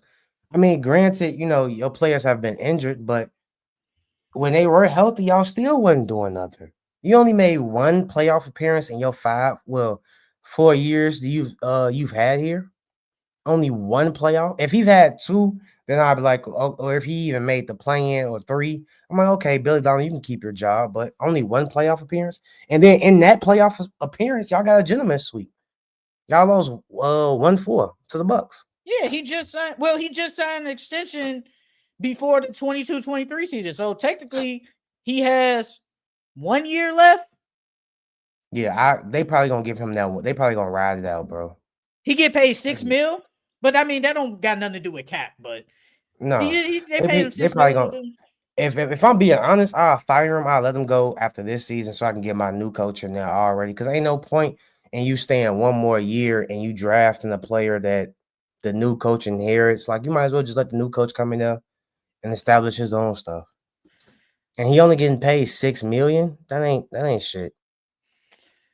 Now, Darko, I kind of don't agree because the Raptors, they're supposed to be bad. Why am I firing you if you're supposed to be bad? And Masai Ujiri said it. This is the rebuild year. He even said it. So what am I firing you for if it's a rebuild year? I'm gonna say a 1. I put him on the list because I don't think the Raptors are like, he doesn't have his voice isn't big in that locker room. It's only 2 years. A year and a half. Nah, it's been like no, he's been there for. This is his second year. This is his second year. He was just hired last year. Last year, yeah, but still, so bro, like look, when you see, even though Scotty and RJ and Quickly has missed time, bro, them players they're not playing hard out there. It's the same thing with Steve Clifford and the Hornets. I see the same thing. Like, the players are not playing hard out there for him. And if the players aren't playing hard out there for their coach, then they don't believe in them. They don't listen to them. So why keep them? Well, we're bad. Get a voice in that they year listen to. 2. We're only in year 2. What do you expect? No, I get that, but it's like this whole thing with the Cavaliers and what's bro name that they David Block that was his name, right? David Blatt. Yeah, they let him go after they went to the finals with him. Like his voice isn't present in that locker room. The players are not gonna they're not gonna be coachable. They're not gonna listen. Like, what's the point in keeping a coach there that the players don't want? That's LeBron. The same thing with Doc and whatchamacallit. The players that Giannis was saying what? Giannis was talking bad about the coach, saying he doesn't know the schemes and what's going on, and they let him go. But those are star players. Them star players have a more voice than the coach. I don't think no one over there has more power than say a LeBron or Giannis. I don't believe that. Do you believe that? No, I don't think none of the players over there have That's more what power I'm saying. LeBron. But I'm saying you still got Scotty and RJ. Those are your big players on that team. I don't think they rock with their head coach for real. Because they're the best players on the team anyway, so they already know they don't get the shots that they want regardless because they're the best players. But I don't think they really mess with them. They've been, in majority of the time, all them players been hurt. Scotty been in and out the lineup quickly, has basically been missing the whole year. RJ was hurt for a minute. Your best players haven't been there, so you can't even at least be somewhat okay. But it's a real rebuilding year, though. That's what I'm saying. Like, we're supposed to be bad. And I get it. And I said it. And I'm going to stick to what I said. The first year, you're supposed to be bad. Second year, you're probably still bad, but I should see improvement. I haven't seen improvement. I get that point. But can we at least get to year 3? Can we get there? Especially if they're about to get a high pick. Let's see if they get Cooper Flag potentially. Let's see what happens in year 3 with Scotty, RJ, Cooper potentially, or Ron Harper, whatever, with Quickly. Let's see what happens with that. Then if it ain't working out, I'm cool. But we've only gone a year and a half with the guy. I don't like firing dudes literally after a year and a half. I would say at least give the guy 3 years. At least that. That's just me, though. That's just me. I'm going to just say a 1 because we're supposed to be bad. So what do you expect? So if you're a jury, you telling me you said that we're supposed to be bad. You're still going to fire a coach even though you said they were supposed to be bad. So what do you expect? You're looking down and you be like, man, my man's doing a bad job. But I did say this team sucks though. You still gonna fire the man? Like, what do you expect? Like I told you, bro, it all depends. Like his voice in that locker. If regardless of, yes, we know your first year is gonna be bad. It's a rebuilding team, but it's how you're doing it. If you're not capturing the ears of your players, if your players are not listening, if your players are not out there fighting every single night, why would I still have you as my head coach when the own players don't believe in you and don't want to play for you? Regardless of if it's been 1 year, if it's been 2, 3, 4, let them go. The Raptors are getting blown up. They're in there every other game. The Raptors should not have this bad of a record. Bro, they've only won. Let me see. So have you seen like body movements or something when you watch the game or something? Bro, it's the same thing. The same thing I was telling you about Steve Clifford and the Hornets, and you kept saying, no, keep him. No, it's the same thing with them. Bro, their body language is the same. They're getting blown out every single game. They're not fighting out there. There's no type of competition or fight or pride on the line at all when they play, bro. It's like, we losing. All right, well, we're losing. All right, we suck anyway. So, all right, whatever. Let's just lose. There's no fight. So should the Wizards fire the coach that they just hired? Should they fire him? I don't really watch the Wizards. I ain't gonna lie to you. But they're 6-36 though. So should they fire him? I mean, but if they playing for him, then no. They just need more talent. Like I said, I don't watch the Wizards to know. I watch the Raptors though. The Raptors only won 11 games, bro. The Raptors are supposed to have more than 11 games, bro. They're supposed to have more wins than the Nets for sure. If anything, they should be, like we said earlier, they're around when we was earlier in the pod, weeks ago in the pod, we said the Bulls and them are around the same. And they're not even close to the Bulls. I'll at least give the man year 3. At least that. You said Willie Green, injuries. I get it. You don't like him, but that's understandable. Why do you think I got something against these people? I have no ill will against Willie Green. I'm just going back off what they showed me. You said that you would fire him earlier in the season. Yeah, that don't mean I don't like him. I don't got nothing against the man. You just said I don't like him. You're right. You're right. But you don't like him. You don't. You've been trying to get rid of the man for the longest, and you see that his whole team is hurt. You see it, and that's why I said last week. I said it's gonna be the reason why they probably do keep him. If they fire him, they fire him. But I feel like he's doing what the best he got, bruh. I only got DeJounte, CJ, and Trey Murphy. My two best players are barely healthy. What do you expect me to do? What do you expect from me? I can't control Zion to basically get one hamstring injury and be out 20-something games. I can't expect Brandon Ingram. I don't even know what his injury is. I think it's his ankle probably. To be out forever, out there, ankle injury. I never had a significant ankle injury. I never had a significant. Everybody's had an ankle injury, but significant. Brandon Ingram ain't been back in probably like a month. What do you expect me? If I'm rolling out there with basically CJ and a bunch of scrubs, what do you expect to happen? That's all I'm saying. No, I definitely think Willie Green's on a hot seat. I don't think they're gonna fire him just for the simple fact of, like you said, his best players have been injured every single year he's been there. Legit every single year. The best year they had Zion was when they went 49-33, but he got injured right before the playoffs. So it was like that don't even really matter if he played 70 games that year. So you changed your mind because you've been saying you want. No, he's still on the hot seat. No, the question you is the said coach you is on the hot fire seat. him. Would But you always say I fire? Yes, fire him. I would fire him. But I said I don't think they will fire him. I think he will still keep his job. He still should be on the hot seat, and I will still fire him. But I don't think they will. This. So you know all this. You know all the circumstances, but you still gonna fire the man. You know everything. Yes, I would. I don't think he's the right head coach for them. I don't think he's the right head. I don't like, even though he has been there and they've made the playoffs at least 2 times he's been there.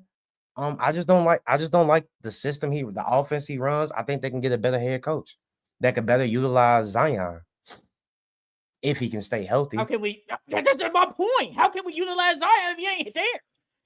I can't. How we finally saw last year when Zion played 70-something games, the Pelicans were a really good team. There was a chance they were literally a Zion hamstring away in the last 3 minutes of the game, but probably beating the Lakers. Then probably everything changes. Zion never comes back. We come back this year. He gets hurt basically in like 3rd or 4th game of the season. Ain't seen him ever again. It's like you always like to give people passes, but then when Willie Green, you don't want to give him a pass, knowing his situation. I'm confused. You love to get players passes on injuries, but when Willie Green got all these injuries, it's like, I still fire you though, buddy. Like, what are we doing? What are we doing? I told you I don't like. I told you I didn't like the way he ran. Now, off like him trying to utilize Brandon Ingram and Zion, I don't think he got the best out of both players. I don't think he got the best out of his team. I don't think he capitalized on all his team's talent when they were healthy. They were 49-33 last year. What are we doing? He just had a good record last year. We saw it. He's only had Zion for what, 2 healthy years? And I don't even think 2, probably like 1.5. No, that 1 year. Because he played like 60-something games. That's healthy. That's what I'm saying. That's healthy. But remember, I think that was the I think not the COVID year, but the next year when they lowered the games down. So I think it was only like 70-something games they played. So that's healthy. That was his second year. He played 61. Yeah, so that's healthy. That was healthy that year. He's only had Zion for 2 healthy years. So next year, that's supposed to be Zion's healthy year. If we're being honest, it's every other year. Can we at least see when he gets all his healthy players back? Can we at least see that? I'm going to say if I had to rank it, I'd give it like a 3. Give it a 3. And who was the last guy you said? Chauncey. Well, and Steve Kerr. Steve Kerr is not on the hot seat, brother. As long as Steph there, he will be there. 0. You don't think they're going to get rid of Steve? No. I saw the Warriors when they were super bad that year when Steph Curry and them all got hurt and he still stayed all of a sudden. So I no. mean, but that's kind of different. Like right now, they in no man's land. Like you said, what was it, Kevin O'Connell? He said flip Steph Curry in them. Kevin They O'Connor. might, Kevin yeah, O'Connor. Kevin O'Connor. Yeah, that might not be a bad idea because the Warriors are in no man's land, and then you're just gonna waste the rest of Steph and Draymond's years. Might as well try to get some type of compensation back for him. But we just talked about it last week how basically Steph and Draymond, because it sounds like they don't want to mortgage the future. They want to just stay how they are. So it sounds like they don't care. They want to stay in Golden State and just keep playing. I mean, no problem with that. But it's showing that you guys really aren't serious to win. Because if y'all going out here publicly and saying, we shouldn't get rid of third people, what's the goal? What are y'all trying to do? I mean, that could be just a save face too. You know what I mean? So in public, they probably, we don't need anybody, but they go on to Mike Dunleavy like, hey, we need some help. We need some help. So that can just all be smoke and mirrors. I feel like they should have been did that already. They thought Chris Paul was the help. Well, I don't think they thought Chris Paul was the help. I ain't gonna lie. But honestly, as long as Steph Curry there, Steve Kerr will be there. If we're being honest. Steve Kerr is one of them where he's up there with the Greg Popovich, where that's his job until he retires, that he'll stay there as long as he wants because he's won 4 championships. So it's like, if I want to retire or leave, I'll leave on my time, but y'all not going to fire me. And then Chauncey, the last one. The only reason I would probably say a 7, maybe an 8, because like I said last week, I haven't really seen improvement from the team overall. They're still not a good team, and plus I think this is last year of his deal too, and I don't think they're gonna probably re-sign him. I truly don't think, unless they go on like a really like decent run, that they probably win. Let's say they win 35 games. I could see it. But if they stuck in like 20s, nah, because they're 15 and 28 right now. So now, how come you don't give Chauncey the same treatment you just gave Willie Green? Because since Chauncey's been there, he hasn't had his best players every single year either. Anthony has been injured, Dame has been injured, CJ got traded, Jeremy Grant's been injured, DeAndre Ayton's been injured. He's been missing Shaedon Sharpe missed a lot of time. He hasn't had his best players either every single year he's been there. But you don't give him the same treatment you just gave Willie Green. Answer the question. Have those guys missed more time as Brandon Ingram and Zion? Just about, yes. Go look at each amount of games. All his best players have every year has only played half a season. Go look. I looked at it last night. Go look. As much as Zion. Not as much as Zion. Not as much as Zion. Not as much as Zion. Yes. Shaedon Sharpe missed the whole season. Zion missed the whole season. Shaedon Sharpe is not on the level of them. But he's still one of their best. That's what I'm trying to get you. He's still one of their best players. In order to win games, you need your best players. All of his best players have missed at least half a season every single year. Go look it up. Go. Once again, I'm not going to look it up. Once again, they have not. Shaedon Sharpe is not the best player on the team. He's not. He is not. I didn't say no one said that. I said he's one of their best players. He has not missed as much time as Zion. He has not missed a full season. He just hasn't. He hasn't. DeAndre Ayton, he has been there majority of the time, at least. I could give you Anthony Simons. Simons has missed a decent amount of time. I give you that. Jeremy Grant, he has missed some time. Have they missed as much time as Brandon Ingram and Zion? Hell no. No, they haven't. But the thing is, first year there, wait. Real quick. I'll say this. There are different expectations. Chauncey Billups, yes, granted, he was supposed to inherit Dame and CJ. Things change. I understand that. So now you're in the rebuilding process. Once again, we're going to basically go to last year. You're supposed to be bad, whatever. This year, we're probably supposed to be bad still, but I should see some improvement. Is there some improvement? Yes, but they are still terrible. Willie Green, why don't you give him the same treatment you gave Darko? I wasn't. Why didn't you give him the same treatment you gave Darko then? I wasn't done. wasn't done. I wasn't done, brother. I wasn't done. Can I go? Can I go? Go ahead. All right. Willie Green, he inherits Zion. They were supposed to be at least good. They have been hurt. Zion has missed a lot of games. They have missed a lot of games. So what do you expect me to do when my best player has missed time? My second best player has missed time. Damn near DeJounte Murray. My third best player has missed time. Trey Murphy has missed time. It's different for them. It's different. And the thing with Chauncey is Chauncey has been there for 4 years. Darko, this is only year 2. This is only year 2. And I said with Darko, can we see what happens when he ever gets Cooper Flag or whoever? Can we wait and see? Chauncey Billups, this is the end of his contract. This is it. This is the last year. And once again, they still only have 15 wins. So it's not like they've been super, super better. They're still a bad team. And I think it's going to be it. But I will look this up while you rant. I will look up what they were at this point last year, which they probably better. But they're still a bad team. But I'll look that up real quick while you rant. Bro, first off, you I think you just don't like Chauncey.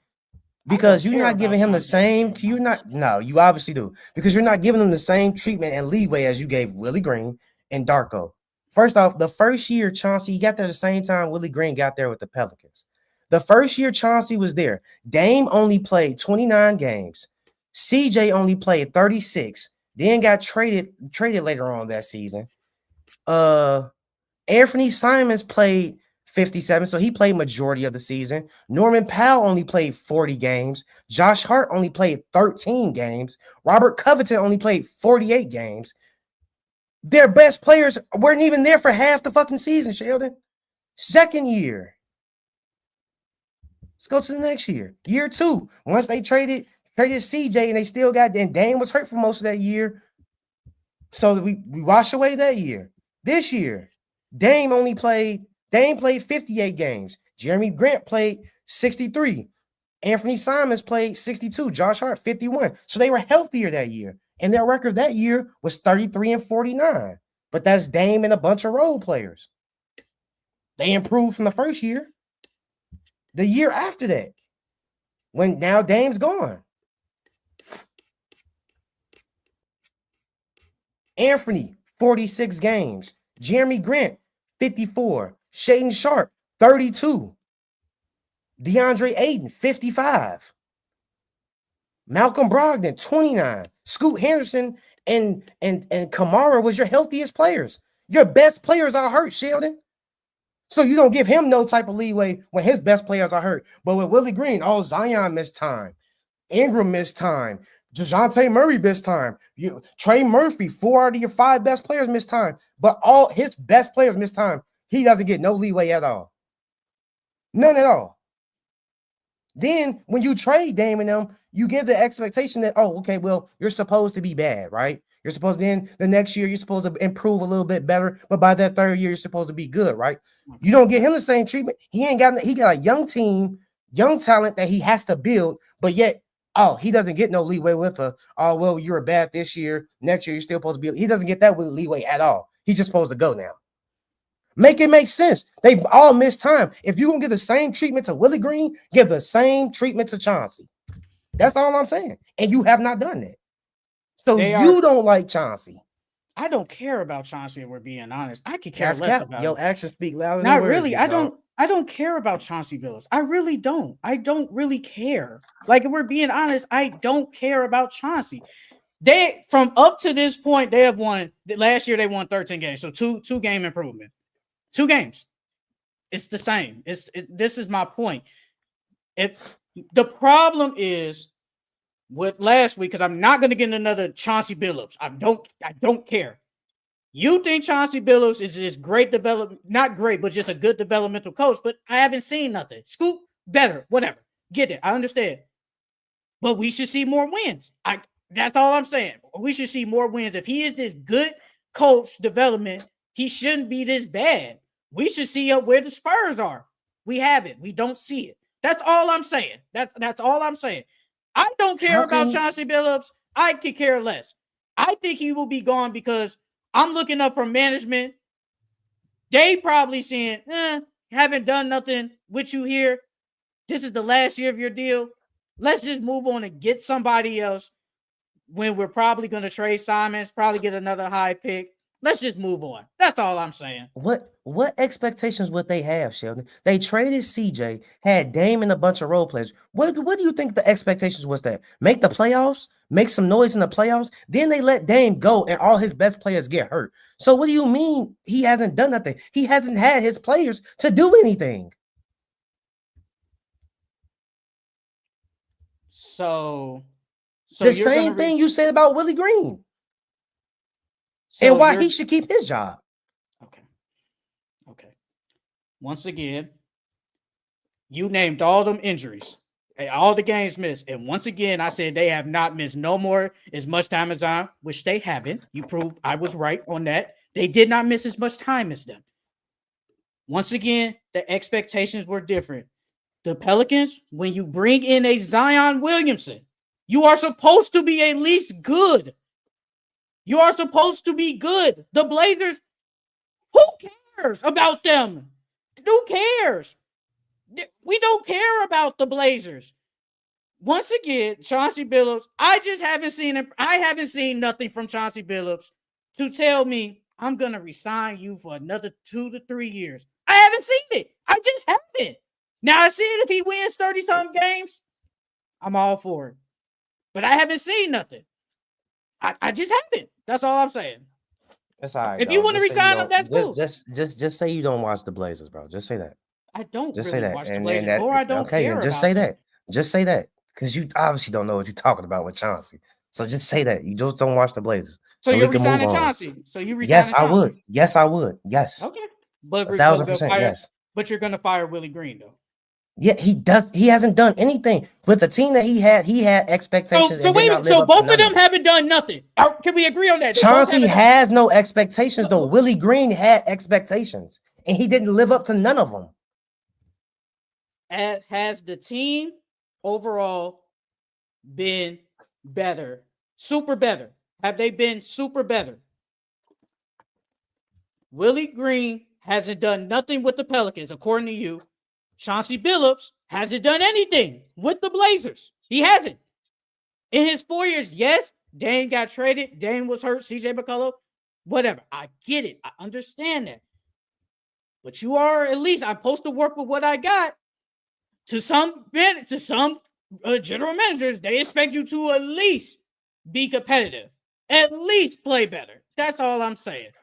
They haven't. I just said it. They've had a 2-game improvement up to now. It's not like they were 20 games. I haven't seen it. That's all I'm saying. I haven't seen it. What has Willie Green really done for the Pelicans? That second year when Zion and Ingram got hurt, he was there. They was 42-40. The following year when Zion had his most healthiest year, they were 49-33. They only won 7 more games. That's around the same ballpark. You still mid. So what have they really done with Willie Green? Okay, I got a question. If the Blazers were healthy, what would they be? What would their record be? They'll be a playing team. Okay. I don't believe that, but okay. I think they could. I think they could get the 10th seed. So they will win 40 games in the West? You think they could get 40-some games? Let me look at the standings. I'm just asking. Because that's probably what the play-in is going to be. It's probably 40 games. Like I said, I ain't trying to have no Chauncey, but I don't care about Chauncey. I could care less. If we're being honest. If they were healthy, they would be. I could care less about Willie Green. I could care less about if they were healthy, they would still be fighting for that 10th spot with the Warrior and the Spurs. So they can win. So they could possibly win 40 games.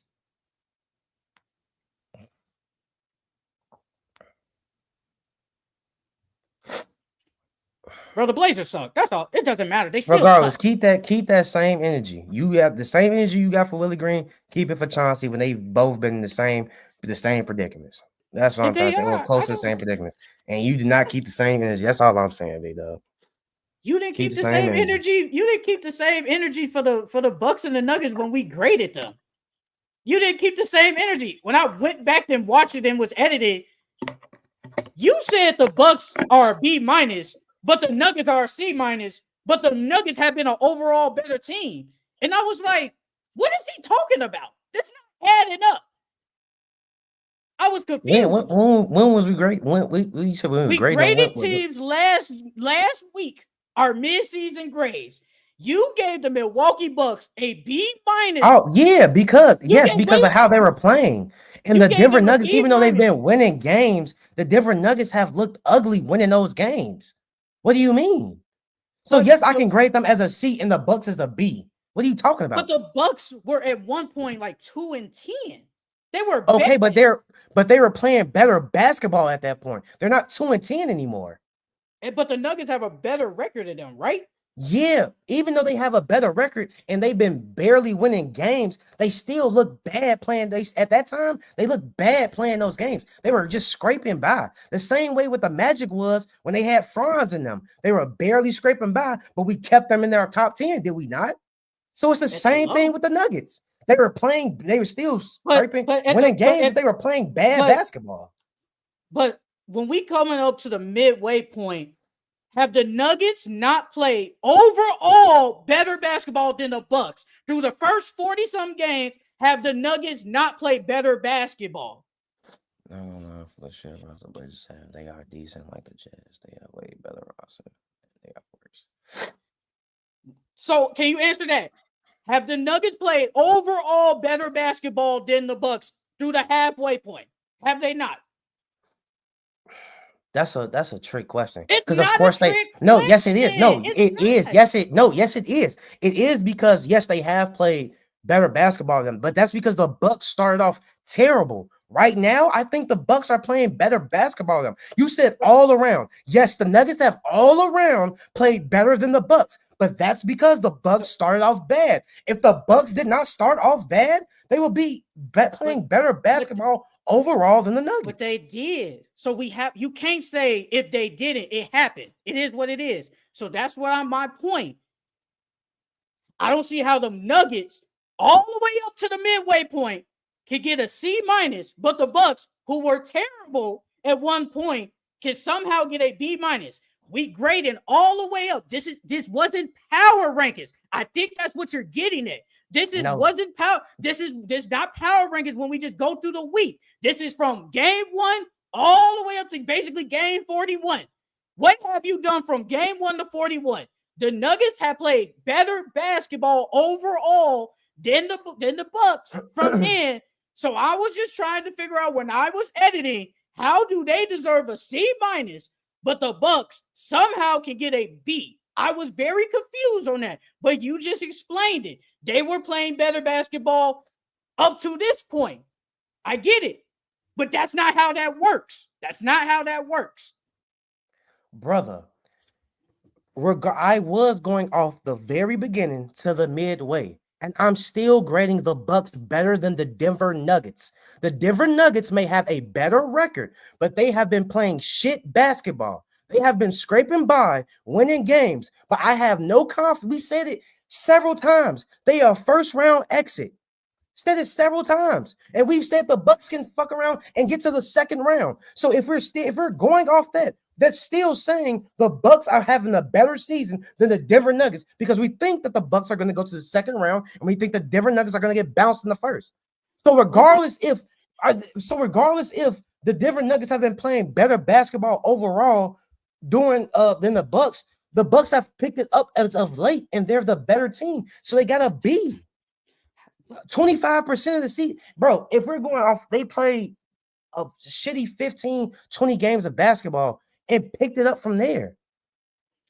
The Denver Nuggets have been playing sloppy, nasty basketball all year, and you still got confidence in them? What does them being a first round have to do with the first 41 games? That has nothing to do with that. This is only Because the during that halfway. first 41 games, you're telling me your team stealing is the first round. And during the first half of the season, we're saying that the Bucks stealing could be the second round right now. That doesn't matter. We're only grading what we're Francisco, please, can you look Oh up my something? God. Can you look up what was the Bucks record when they was bad in like the first month of the season? And can you look up the Nuggets record when they was bad? When not when they was bad, but what their record was in the first month of the season? Please do that if you can. From game 1 to game 41, all the way up to then. The Milwaukee Bucks are 24-17. That's what we're doing. From now, the Nuggets are 27-16. All I want is you to be consistent. If you're going to tell me to be consistent, I want you to do the same thing. I feel like the Nuggets should get at least a B minus 2, just like the Bucks. If you're going to play that game, they should at least get the same grade. I just don't get how a team that was terrible and they're winning now. But a team that was never bad at no point in the season, they were never bad, can get a C minus. That's all I'm asking. That's all I'm asking. I just want them to get the same grade. That's all I ask. I just want them to get the same grade. But it is what it is. I think Chauncey Billups will get fired. Really could care less. Willie Green, if he stays, whatever. Don't really care about Willie Green. But let's get started. No. You're not gonna just say all that then move on. No. Hold on. So have the Lakers been playing good basketball? They've been mid. Have they been a good or a bad team? They've been mid, right? They've been mid. They're number 5, and the Lakers have been playing bad basketball. They've been barely scraping by. And what did you give them? A C minus. As your grade? But they get a C minus, and they're a 5th seed, and they've been barely scraping by. But you're getting on me about the Denver Nuggets, who are what, 4 games ahead of the Lakers, and they've been playing about the same like the Lakers, mid basketball. They've been playing mid basketball. No, they've been playing better than them. I can say the Nuggets have been playing mid basketball. They've been playing better than them. Bro, we've been saying it for weeks. We've been saying it for weeks. The Nuggets have been scraping by, barely getting wins. Okay, same thing as the Lakers. The same thing as the Lakers, mid basketball. So the Bucks are mid too then, right? Are the Bucks No, the Bucks started off bad and had to catch up. They were playing catch-up basketball. So the Bucks started 2-8. The Bucks started 2-8. And then Giannis activate God mode. They were 2-8. What are we doing? What are we talking about? That's what I'm saying, Francisco. They've been more consistent. So how can the Bucks get a higher grade when the Nuggets, who have been more consistent through 41 games? That's what I'm asking. I don't care because the Nuggets. I'm not done. I'll let you know when you can go. Not done. That's what I'm saying. I don't care about we thought they were a first round. I don't care. That is what it is. But we're only going from 41 games. Francisco just said it. They were 2-8. They were terrible. They were bad. Yes, they had picked it up. I'm not taking that away from them. But I'm saying to take away from a team who has been more consistent, how can they be below a team who has been better than them all year? They just have. It doesn't matter. They've been playing better than them in the past week. We don't care about the week. We're caring about the first 41 games. That's all I'm saying. No one said the past week. The Bucks have been playing a good brand of basketball for like the last month and a half, almost 2 months. That's how they got back to the record. That's how they got to where they got now. And yes, the Nuggets have been more consistent, but they're not. I don't know how else to dumb it down for you. I don't know how else to explain it to you. They're not playing good basketball. You can still win games and not play good basketball. Like you said, they have the best player in the world. When LeBron James was on that Cavs team and they had terrible players, he was still winning games. They were still scraping by and they were blowing teams out. They were still winning games. And what ultimately happened? He didn't win anything with those players. The Nuggets are playing terrible basketball. The Bucks are playing better basketball than them. I feel like the Bucks have been playing since the beginning of the season till now. They started off 2-8, but since then they've been playing better basketball than the Nuggets. That's why the Nuggets got a C and they got a B. So I'm not being inconsistent. I'm going off what I'm seeing. You're being inconsistent because you're not giving the same energy to two coaches that are doing the exact same thing. I just don't get how a team who has been. You just clearly said they've been. Wait. First of all, so the Bucks in the past month. That's what you just said, right? They've been playing better basketball than the Nuggets, right? That's what you just said. You said that, right? You obviously heard. Okay, so in the past month, how many months has it been since the start of the season? How many months? Dog, is this, bro? Go. Say what you gotta say, bro. No, answer say the what question. You gotta say, bro. No, answer the say question. How many months has it been? How many months has it been since the start of the season? Say what you gotta say. Go. It's been 3 months. So that 1 month of basketball is putting you over a team who has just been better than them overall. That's all I'm saying. The Nuggets have been consistently better. They just have. So I'm just trying to figure out how a team who's just been playing overall better basketball. No one cares about the month of basketball when it's been 3 months.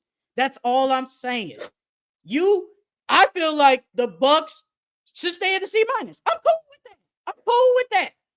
And the Nuggets, I feel like they shouldn't be a C-. For you, at least they should be a B. Yes, and I get it. They've been disappointing. I get that. I understand that. But they have just been better overall. That's all I'm saying. I don't see how a team that's been playing better overall can get a lower grade than a team who they just been better than all year. They just have.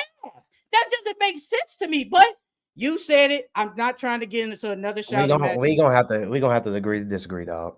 That's all it is. But let's get into these all-star selections. If anybody in the chat wants to give their all-star selections, go ahead. But let's start with the East starters. I'll start with my starters. Then CJ will go with his starters. For the East, I got Donovan Mitchell as a guard, and I got LaMelo Ball as a guard.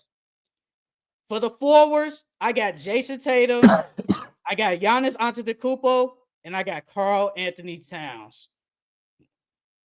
Yeah, I got the exact same. Legit the exact same. Donovan, LaMelo, Tatum, Cat, and Giannis. Donovan Mitchell, in my opinion, yes, his stats have been down, but his stats going down is the reason why they are a top seed in the East. And it is fan vote, and fan votes do like what the play of Donovan Mitchell. So I have no problem with that. He's still having a good year overall. Mm-hmm. But it's just the fact that he's still playing good and that they're up so high. He deserves it. The same with LaMelo. LaMelo Ball, yes, the team is not winning, but when it comes to fan voting, they love to see a guy basically averaging 35 and 8. They love that. And he has been killing. And I said it, like a month ago? I said, you can argue LaMelo has been the best guard in the East. You could argue it like he has. You can argue he's been better than Mitchell, Dame, Garland. You can argue it. So I do. And Trae Young and Jalen Brunson, you can argue it.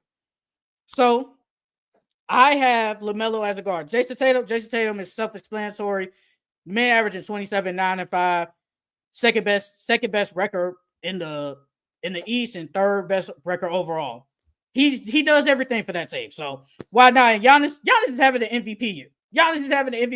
He's averaging 31, 12, and 6 on 60% field goal pursuits. And the good thing is he's not taking threes. He knows his game. He go get to the hole. He go fight. He go rebound. He go play some defense. Giannis deserves it. And the last guy is Cat. Cat had a really great season for the Knicks, man. That's the reason why the Knicks are third in the East. Cat has been on a rebound and tear. He's shooting 43% from the three, 56% from the field. He's been amazing for the Knicks. And that's why they're so high up, 25, 14, and 3. Cat deserves to be a starter in the East, man. He deserves it. Yeah, and then with Joel Embiid being out, and so that helps as well. Yeah, I really don't have anything. You said everything for them. Only thing I would change though, is Donovan Mitchell. Like, if Donovan Mitchell, like, don't get me wrong, he deserves it. I'm not saying he doesn't. Especially because they're a top seed. That's one of the reasons why they're a top seed in the East, because he sacrificed his numbers and for the betterment of the team. But even if he was like a top 3, I still think he would have made it. But if they were like 4 or 5, I don't think he would have made it, because he hasn't really had a all-star year. He's had a good year, but I wouldn't say he had an all-star year. And I feel like this is fan voting, so the reason why he got in there is because they're the number 1 seed and they've been killing. But he hasn't really had an all-star year, if we being honest. You talk about Mitchell, right? Yeah, Donovan Mitchell. And you do have LaMelo as usual. Yeah, I got LaMelo. I got the exact same 5 as you. All right, Charles. Let's start with these East reserves, man. Let's go. Well, first I got Paulo. I got Jaylen Brown, Evan Mobley. I got Dame, Brunson, Trae Young, and then for last but not least, I got Cade Cunningham. That's not bad. That's not bad. All right. So for my reserves, I do have Jalen Brunson. I got Trae Young. I got Evan Mobley. I got Jaylen Brown. I got Damian Lillard. I do have Cade Cunningham. And the last guy, I'm going to change it at the last minute. I think he does deserve this last spot. Darius Garland. I think he deserves to be an all-star this year, honestly. The only reason why Paulo is in my pick, he missed too many games. That's really it. He missed too many games. If he didn't miss a lot of time, he would be in there easily, but he missed too many games.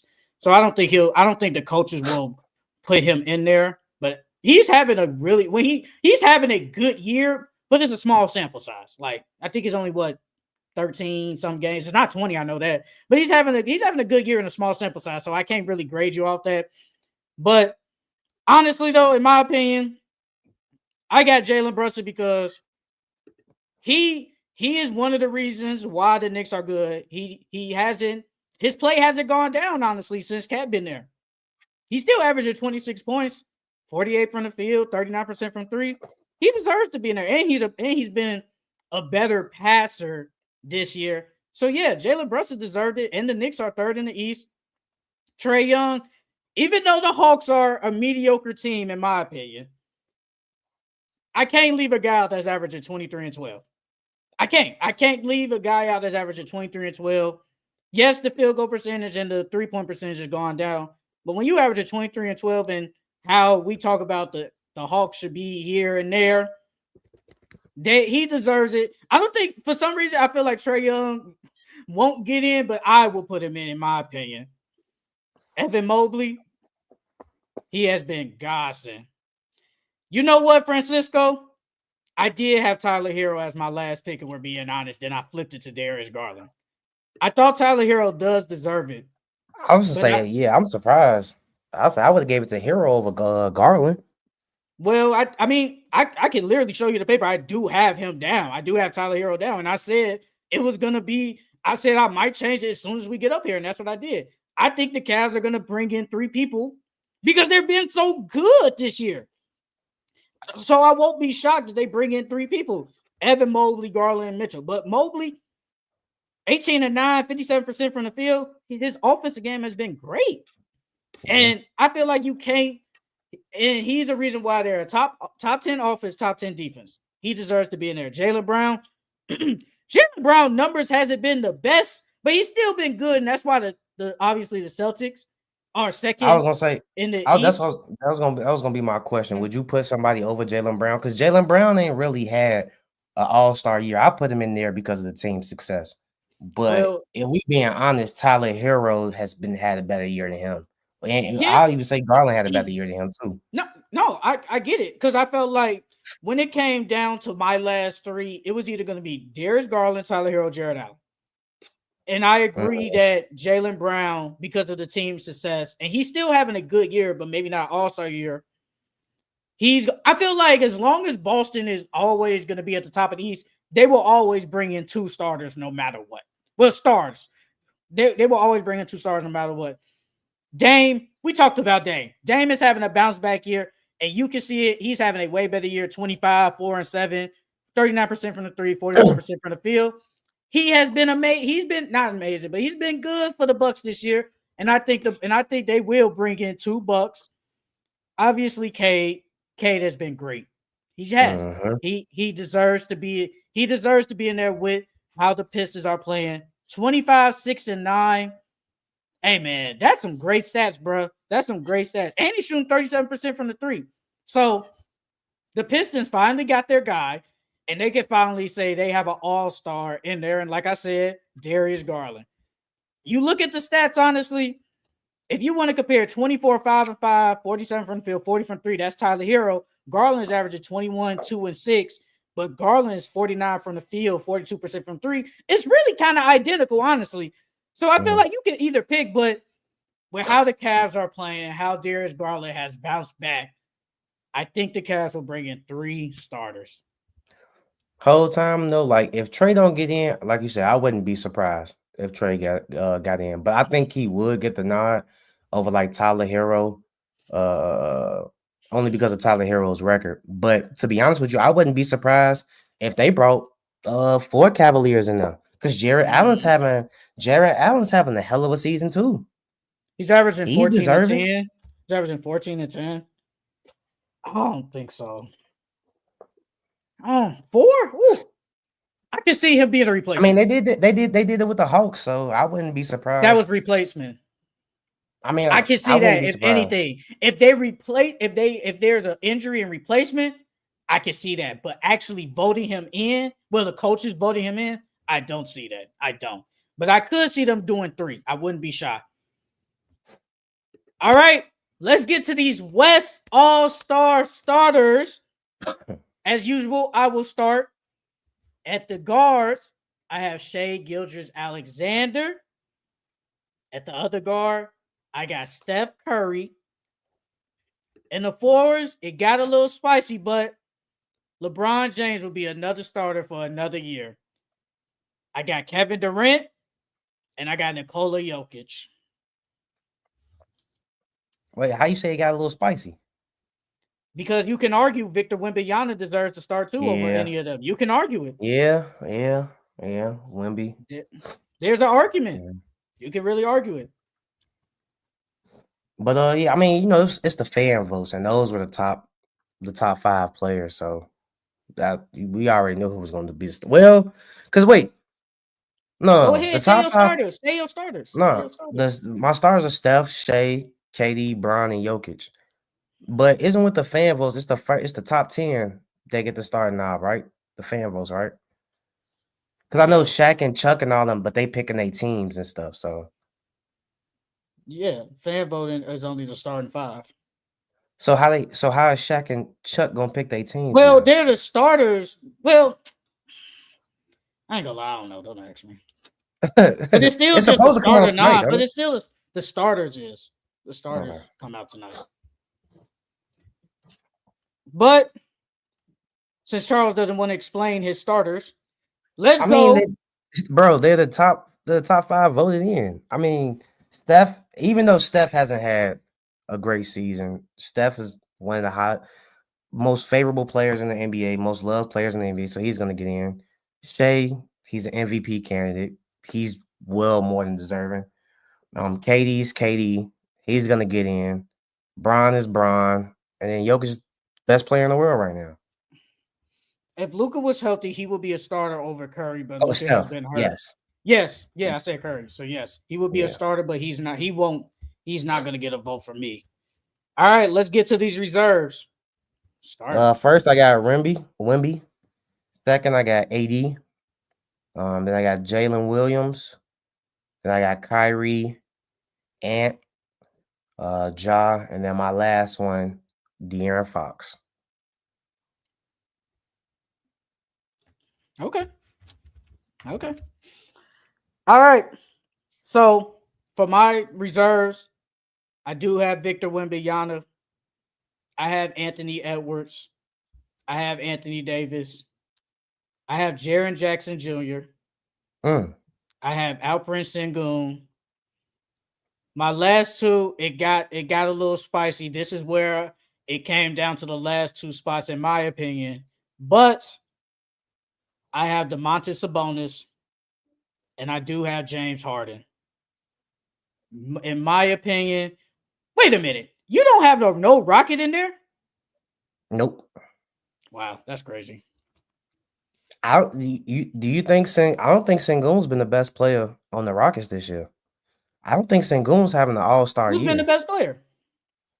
You could argue Min's been better than him, and you can argue Jalen. Min just got it going, brother. He And just the got man's it been going. playing good since the beginning of the season, big dog. That's not that's not true.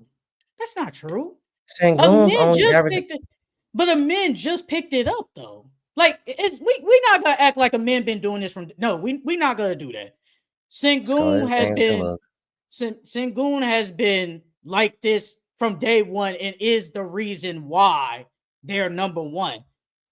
You have Ja in there, you know. Ja's missed some time, and I feel like in that time, Jaren Jackson has been just so great. I feel like he had deserved to be an all-star. Jaren Jackson. Go ahead. No, Jaren Jackson, 22, 6-2 with 2 blocks. I said, bro, they third in the West. I feel like they deserve. I feel like they have to at least put him there. Ja, like I said, I didn't really look at Ja's stats because I knew I wasn't putting Ja in there regardless. I knew that wasn't gonna happen. Like Ja is averaging 21, 4, and 7. That's really good stats. That's really good stats, but Jaren Jackson, man, you can argue he's been the most consistent, and you can argue he's been the best player on the team all year. Kyrie, I'm not shocked. I'm not really shocked at Kyrie, if we're being honest. And he has been playing great. I think he's been amazing.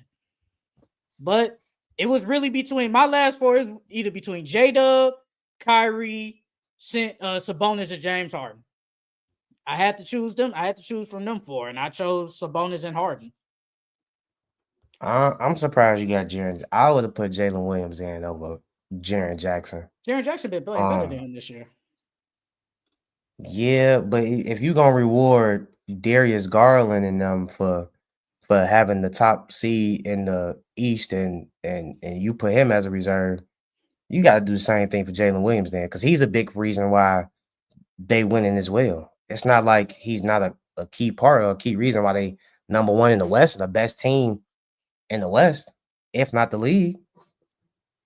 But so you got to put him in there. But the thing is with Garland, and I did say it. I said it was between Garland, Tyler Hero, or Jared Allen. That's who it was.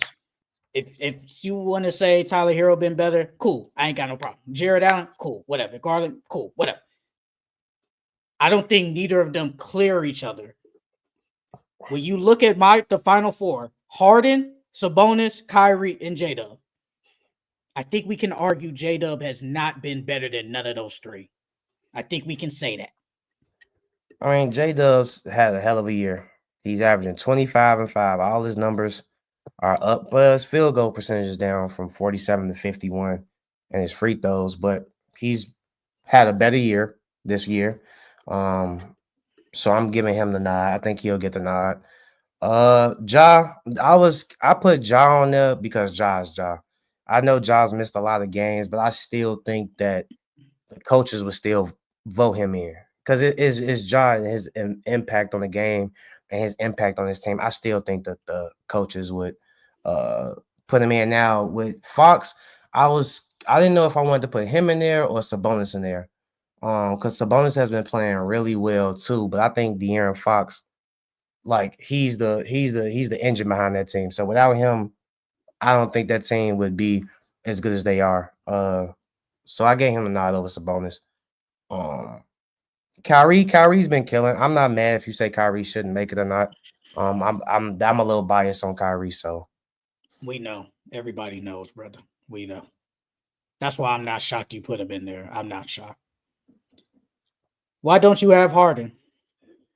I don't think, even though Harden has kept the Clippers afloat, I don't think Harden has played like an all-star. I know I said at the beginning of the season that I thought he was going to go back to the Houston James Harden, have big scoring outputs this year, but he hasn't. Even like I said, even though he kept his team afloat, I don't think he's been playing all-star level. I think Norman Powell has been playing more of a all-star level basketball than him. But yeah, I didn't put James in there because he kept him afloat, but he's not really playing all-star basketball. He's So playing solid. J-Dub is only in there because of their number one, right? That's really because And that's what it sounds. they're number one, and he's progressed. His scoring is up. But His James Harden rebounding has is just, played. he's He gotten has better. played better than him, though. Stats wise, he has played better. James Harden is averaging 26 and 8. The field James goal Harden, percentage is down. Is terrible. But stats though, 21, 6 and 8 over 25 and bro. 5. James Harden is averaging 21, 5, and 8. Where you get Well, I 26 from? rounded. No, I said 26 and 8. 20. Oh, you said 26 and 8. Oh, okay. Yes, that's what I thought I you said said. 26, 6 and 8. 21, 6 and 8. That's what I'm And saying. J Dub's J-Dub's averaging 25 and 25 5. and 5 on the best team in the league. I mean, and he's gotten better this year, and his team's gotten better. Why he deserves it. I think he deserves it more than James Harden does. You don't Yeah, agree? but no, not really. Because once again, when it comes to the final spot, I think Sengun deserves it more over him. Sengun has been amazing. He has. This is the truth. It's just the truth. When it comes to the final, at a Harden, Sabonis, in my four at least, Sabonis, Kyrie, Harden, and Jada. Those three have just been playing better basketball than him. And yes, roles are different. Sabonis is averaging 20, 14, and 6 and shooting 48% from the three and 60% from the field. Sabonis got snubbed last year, so I think he's going to get in this year. I definitely believe that. Kyrie, I said I had no problem with Kyrie. I had no problem. I wanted to because when you look at Kyrie 24, 4, and 5, you can't beat that, especially when Luka been hurt. With J-Dub, we talked about it a lot. Scoring hasn't been amazing. If J-Dub was probably averaging 23, probably like 6 and 5, some, that, I probably would put him there. But the offense hasn't been like how I thought it was. And I just feel like he just hasn't had a better year. Because I feel like when the reserves, it's a combination of your stats and you are winning. I think it is a combination of both. Because I think when it gets to like the bottom part, because it is kind of like a 2 wild cards. And I think that's when J-Dub, if he does get in, he'll be like a wild card. He won't be the first name. Like when it comes to reserves, it'll probably be Victor. Yeah, for sure. So when we get to like the 2 wild cards, that's when it's up for grabs. And that's when, depends on how you feel, that's when you be like, yeah, J-Dub has been, he has gotten the Thunder up there, but maybe some of these guys have just been playing better than him. Because we being honest, Wemby, AD, and Ant making it for sure. They making it for sure. And it's just come down to them last 3. Like I said, so you only got Ja in there just because that's what it sounded like. No, I think Ja because it's Ja. Yeah, just the Ja effect. The Ja Yeah, that's effect. what I'm saying. He's in there just because. I think the coaches are gonna vote him in. So who has he played better than like has he played better than Sabonis? No. Has he played better than Harden? Or about the same? About the same. They about the same. Has he been playing better than Kyrie? They about the same. Like I said, Sengun, you have to reward a rocket. You have to reward one. Especially like this where it comes in. The Rockets were not supposed to be here. Sengun has gotten them at the top of the West. You have to reward a rocket. Jalen Green, don't think so. But Sengun, in my opinion, I think he deserves to be in there. See, the reason why I'm not so high on Sengun, because we all know Sengun is nice. But I don't think he's the sole reason why they're at the way they're at. Because I don't think first so and foremost, either. their defense is where they are, and he's not the anchor on their defense at all. He's not the focal point of their defense. He's not the second option of their defense. And so like, yeah, the 20 and 10 and 5, those are, I mean, I'm rounding up to 20, but the 19, 10 and 5, those are great numbers. I just don't think that he's been playing. I don't think he has been playing all-star basketball, but I don't think he deserves a nod over some other those people. Like you said, they probably will give it to him because they're winning and no one expected them to be where they're at, and he's the best player on that team. But I don't think he's the sole reason why they. He's the main reason, though. He is the main reason. He's the number one reason. Like, that's true. That's just facts. He's the number one reason. I'll say the number one reason is defense. First, that's it. Because they've won games when they've closed lineups with Steven Adams in and won games. So if Steven Adams was healthy, I'm not saying if you took Sengun off that team and replaced him with Steven Adams, I think that team would still have the same success. Because Jalen Green would just have to do more, and all those other players have to step up. Fred have to step up his scoring, and their defense is still good. So I think they would be second in the West. They would be second in the West with Steven Adams. All right, then. So they wouldn't be the same then. So they would not be the same. I think they'd be a 4 or 5 team, though, for sure. But they're not. So we're second in the West. He is the number one reason why. If defense, cool, understandable. But if Sengun isn't having this all-star type year he's having, like, we don't know where they would be at. We winning. They would probably be at 4 or 5. Sengun, you have to put a rock in there for being second in the West. I feel like you have to do that. Like, you just have to. You don't have Jared Jackson, do you? I don't have that. But you got Ja? Yeah, I got Ja. I don't get it. I'm confused. All right. So a guy that missed time, who hasn't played better than the guy, but you have him over there. It's not about what the coach is. It's about what you've done. What is your picks? I still would give Ja the nod over Jaren Jackson Jr. It sounds like popularity, though. It sounds like he's just popular. Jaren Jackson is averaging 22, 6, and 2. With 2 blocks. Ja's averaging and 2 blocks. And Ja's averaging 21, 4, and 7. Like, and it's missed a lot of time. You have to add that in there too. But if we being honest, when they've both been on the floor together, they've been playing the same. Like the Grizzlies, if the Grizzlies are a good overall team, that's why they kept winning games. That's why they're at the spot that they're at. That's why they were able to win games without Ja, because they have a good balanced overall team. Like Jaren Jackson, if Jaren Jackson was averaging 26 and 27 while Ja was gone, yes, by all means, Jaren Jackson can get that all-star nod. But I think Ja would get it over him. Just because it's Ja. Not because he's playing better, but just because he's Ja. They're playing about the same. When they've played, playing about the same. Overall, who has been playing better? They've been playing the same. I've said it 3 times already. Overall, when you add everything with games played, who has been the most consistent? Who has played better overall? Jaren Jackson has been the most available. I've told you they've played the same.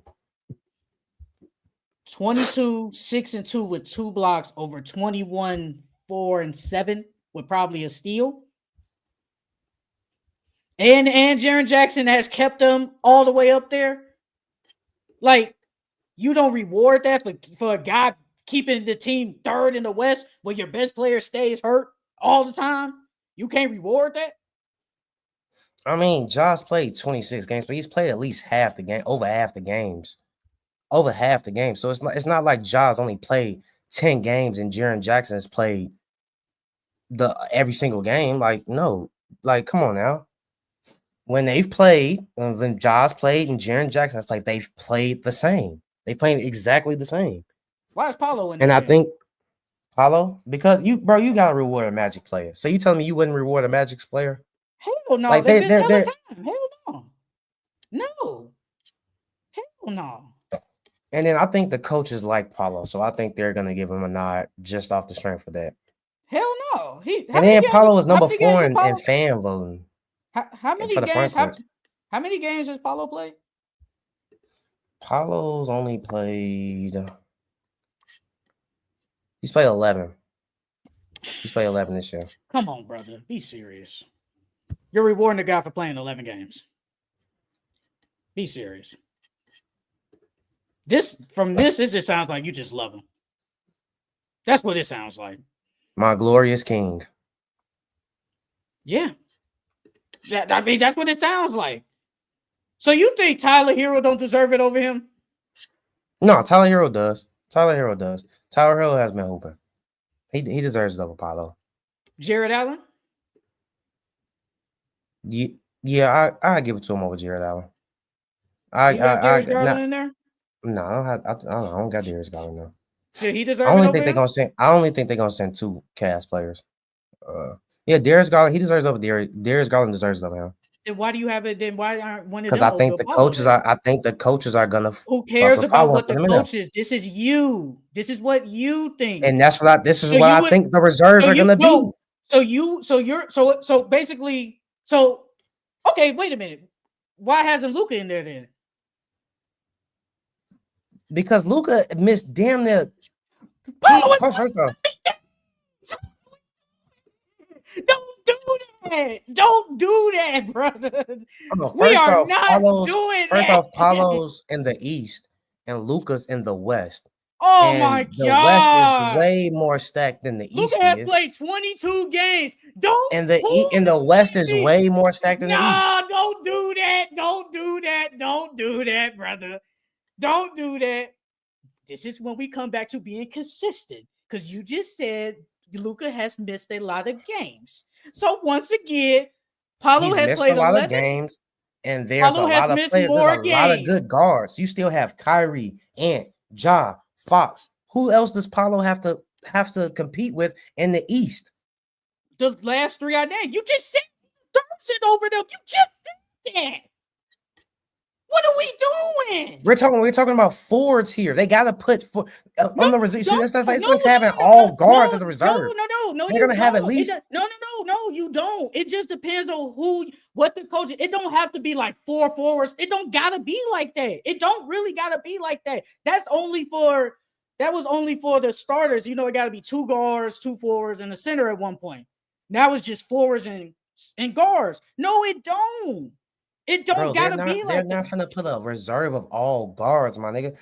Bro, they're gonna have some forwards and bigs on that reserve roster. You making excuses. Okay. So Paulo only deserves to be in there just because you gotta put a forward. And he's fourth in fan voting on the what does fan voting have to do? What does fan voting got to do with reserves? That don't got nothing to do with it. Because the coaches know people want to see him. The coaches like him, so I think they're gonna put him in there. These are my reserves. These who I think are gonna be the reserves. Even though he don't really deserve it. The same reason why Sabonis deserved it last year, but he didn't get it. He got snubbed. Players get snubbed every single year. The man has played 11 games. What are we doing? You're giving somebody who has played 11 games? Are you serious? Over a guy who Tyler Hero has played better than? He's not better than him. I don't want nobody to say that. This year so far, he has played better than him because he has played 40-something games. Same with Garland, same with Allen. What are we doing? But Luka, you tried to pull that. He missed it. No, you tried to pull that. You tried. They ain't gonna say something. You got to go up against you. No, we ain't trying. You be trying to pull this nonsense. You know damn well Paulo don't deserve to be in there. You're being biased just a little bit. Not all the way, but you're being biased. He does not deserve to be there after 11 games. Because if that's the case, Luka need to be in there. Because he's played 22. And you giving Ja who's played 26. So it just sounds like you just putting people in there just because of name recognition. That's what it sounds like, not for who actually deserves to be in there. These are what I think my reserves are going to be, big dog. Francisco, this man, he gonna say they deserve to be in there, but Paulo deserves it over them, and he's only played 11 games. But whatever.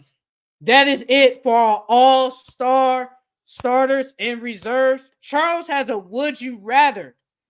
What is your would you rather, brother? I got a couple would you rather's. First to start off, would you rather David Stern as your commissioner or Adam Silver?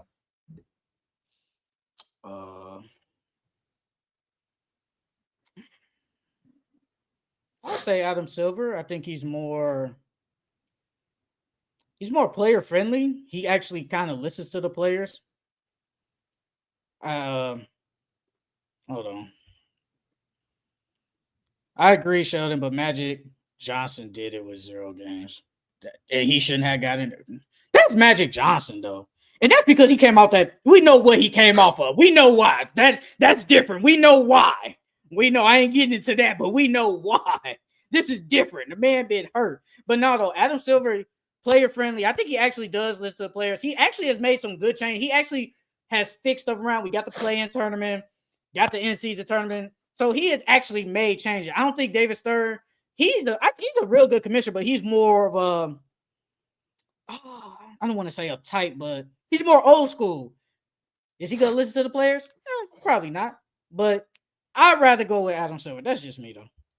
Yeah, I chose Adam Silver too. Only because Adam Silver has made active changes in the NBA. And I feel like some of the changes weren't necessary, but some were.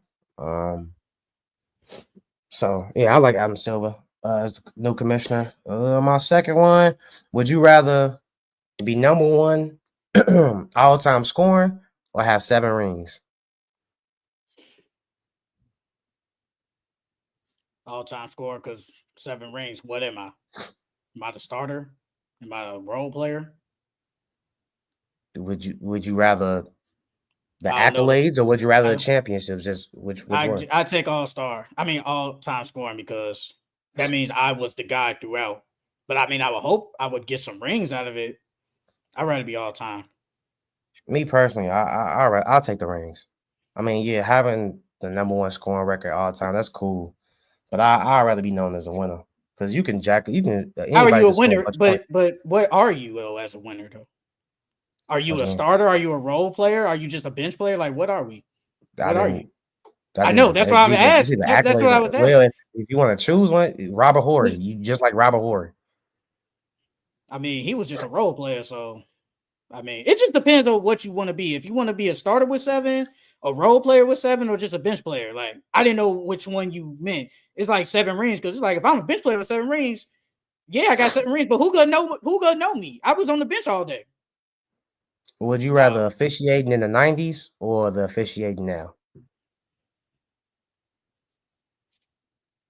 Officiating in the 90s or now? Ooh.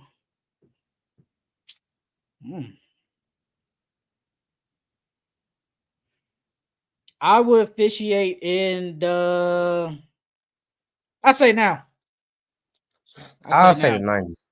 I'll say the 90s. I like the 90s brand of basketball, because like now, like, don't get me wrong, seeing all the threes and stuff is cool, but they take way too many threes, and they cause too many soft fouls for me. Because now you can't even really touch players. And then my last one, would you rather start your team with Ja and Anthony Edwards? He stays healthy. The only thing Ant really need to do is be a better passer. If he could be a better passer, he honestly might be better than Ja, if we're being honest. I think they're the same age, around the same age at least. They about the same. I'll take Anthony Edwards, honestly. Yeah, I'm taking Ant. Ant's bigger. I think he might not be faster than Ja, but and he's a better defender. He's just as fast. Like I say, he's a better defender. And he got that killer. Both got that killer gene, but Ant is just on a different level. So yeah, I'll start my franchise with Ant too. All right, let's end this off. Obviously, with our NBA Pickems. Let me bring up the games, and then we can go home. Even though this game has already started, NBA Thursday games, Spurs and the Pacers. It started already? It's still winning right now. the Pacers are winning by 5, so technically it's still What close. quarter? This is the second, early second. I'm early second. I'm gonna give it to Spurs. I'm gonna go Pacers because I was probably gonna pick the Pacers anyway. So give me the Indiana Pacers, Bulls, and the Warriors. Warriors. Give me the Golden State Warriors, Trailblazers, and the Magic.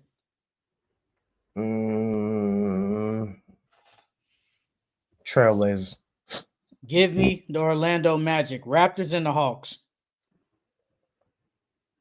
Hawks. Give me the Atlanta Hawks, Heat, and the Bucks. Bucks. Give me the Milwaukee Bucks, Mavericks, and the Thunder. Thunder. Give me the Oklahoma City Thunder, Kings, and the Nuggets. Kings. Give me the Denver Nuggets, Celtics, and the Lakers. Lakers. Give me the Los Angeles Lakers, Wizards, and the Clippers. Clippers. Give me the Los Angeles Clippers, Friday's NBA games, Blazers, and the Hornets. Blazers. Give me the Charlotte Hornets, Cavaliers, and the 76ers. Cavs. Give me the Cleveland Cavaliers, Pelicans, and the Grizzlies. Grizzlies. Give me the Memphis Grizzlies, Saturday's NBA games, 76ers, and the Bulls. Sixers. Give me the Chicago Bulls, Pacers, and the Spurs. Spurs. Give me the Indiana Pacers, Nuggets, and the Timberwolves. T-Wolves. Give me the Denver Nuggets, Celtics, and the Mavericks. Give me the Celtics. Give me the Boston Celtics, Heat, and the Nets. Heat. Give me the Miami Heat, Pelicans, and the Hornets. Pelicans. Give me the New Orleans Pelicans, Raptors, and the Hawks. Hawks. Give me the Atlanta Hawks, Pistons, and the Magic. Pistons. Give me the Detroit Pistons, Rockets, and the Cavaliers. I'm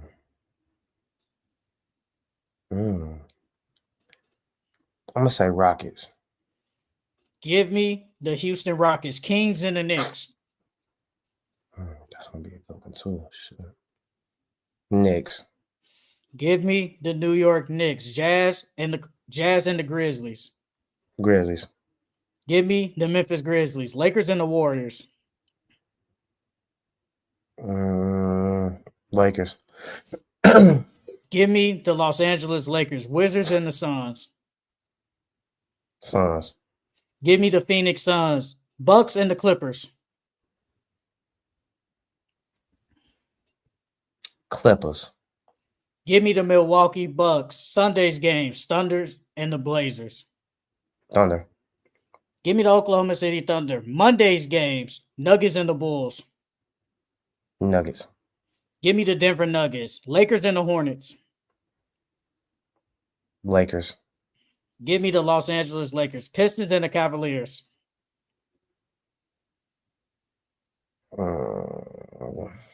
Cavs. Give me the Cleveland Cavaliers, Rockets, and the Celtics. Rockets. Give me the Boston Celtics, Kings, and the Nets. Kings. Give me the Sacramento Kings, Magic, and the Heat. Magic. Give me the Miami Heat, Grizzlies, and the Knicks. Give me the Grizzlies. Give me the New York Knicks, Pelicans, and the Raptors. Raptors. Give me the New Orleans Pelicans, Hawks, and the Timberwolves. Hawks. Give me the Minnesota Timberwolves, Wizards, and the Mavericks. Mavs. Give me the Dallas Mavericks, Bucks, and the Jazz. Bucks. Give me the Milwaukee Bucks, Clippers, and the Suns. Clippers. Give me the Los Angeles Clippers. Lakers and the Tuesday's games, Lakers and the 76ers. Lakers. Give me the Los Angeles Lakers. Rockets and the Hawks. Hawks. Give me the Houston Rockets. Jazz and the Warriors. Warriors. Give me the Golden State Warriors. Bucks and the Trailblazers. Bucks. Give me the Milwaukee Bucks. Wednesday's games, Bulls and the Celtics. Celtics. Give me the Boston Celtics. Nets and the Hornets. Hornets. Give me the Charlotte Hornets. Pistons and the Pacers. Pistons. Give me the Indiana Pacers. Raptors and the Wizards. Wizards. Give me the Toronto Raptors. Cavs and the Heat. Cavs. Give me the Cleveland Cavaliers. Nuggets and the Knicks. Knicks. Give me the Denver Nuggets. Kings and the 76ers. Kings. Give me the Sacramento Kings. Mavericks and the Pelicans. Mavs. Give me the New Orleans Pelicans. Clippers and the Spurs.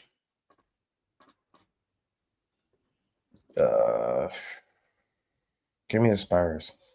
Give me the Los Angeles Clippers. Timberwolves and the Suns. T-Wolves. Give me the Minnesota Timberwolves. Thunder and the Warriors. Thunder. Give me the OKC Thunder. This is our last game, our last set of games. Next Thursday's games, Thursday's NBA games, Lakers and the Wizards.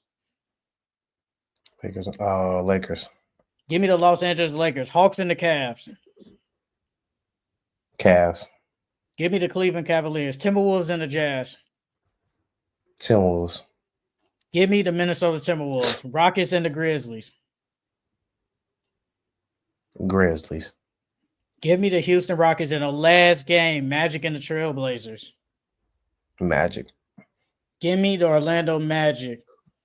Always delivering ball knowledge. Have a nice week, guys. You too, San Francisco. Thanks, brother. That is it for the Full Court Entertainment Podcast. Follow us on all social media platforms on Instagram, TikTok, Twitter, Facebook, at Full Court Entertainment Podcast. Another good week as always, giving y'all good ball knowledge, good heated debates, man. It's always like this when we're up here. And like I said earlier, if there's any Jimmy Butler news, we will be here to break it and most likely go live to it. But that is it for the Full Court Entertainment Podcast. Follow us on everywhere. We'll see y'all next time.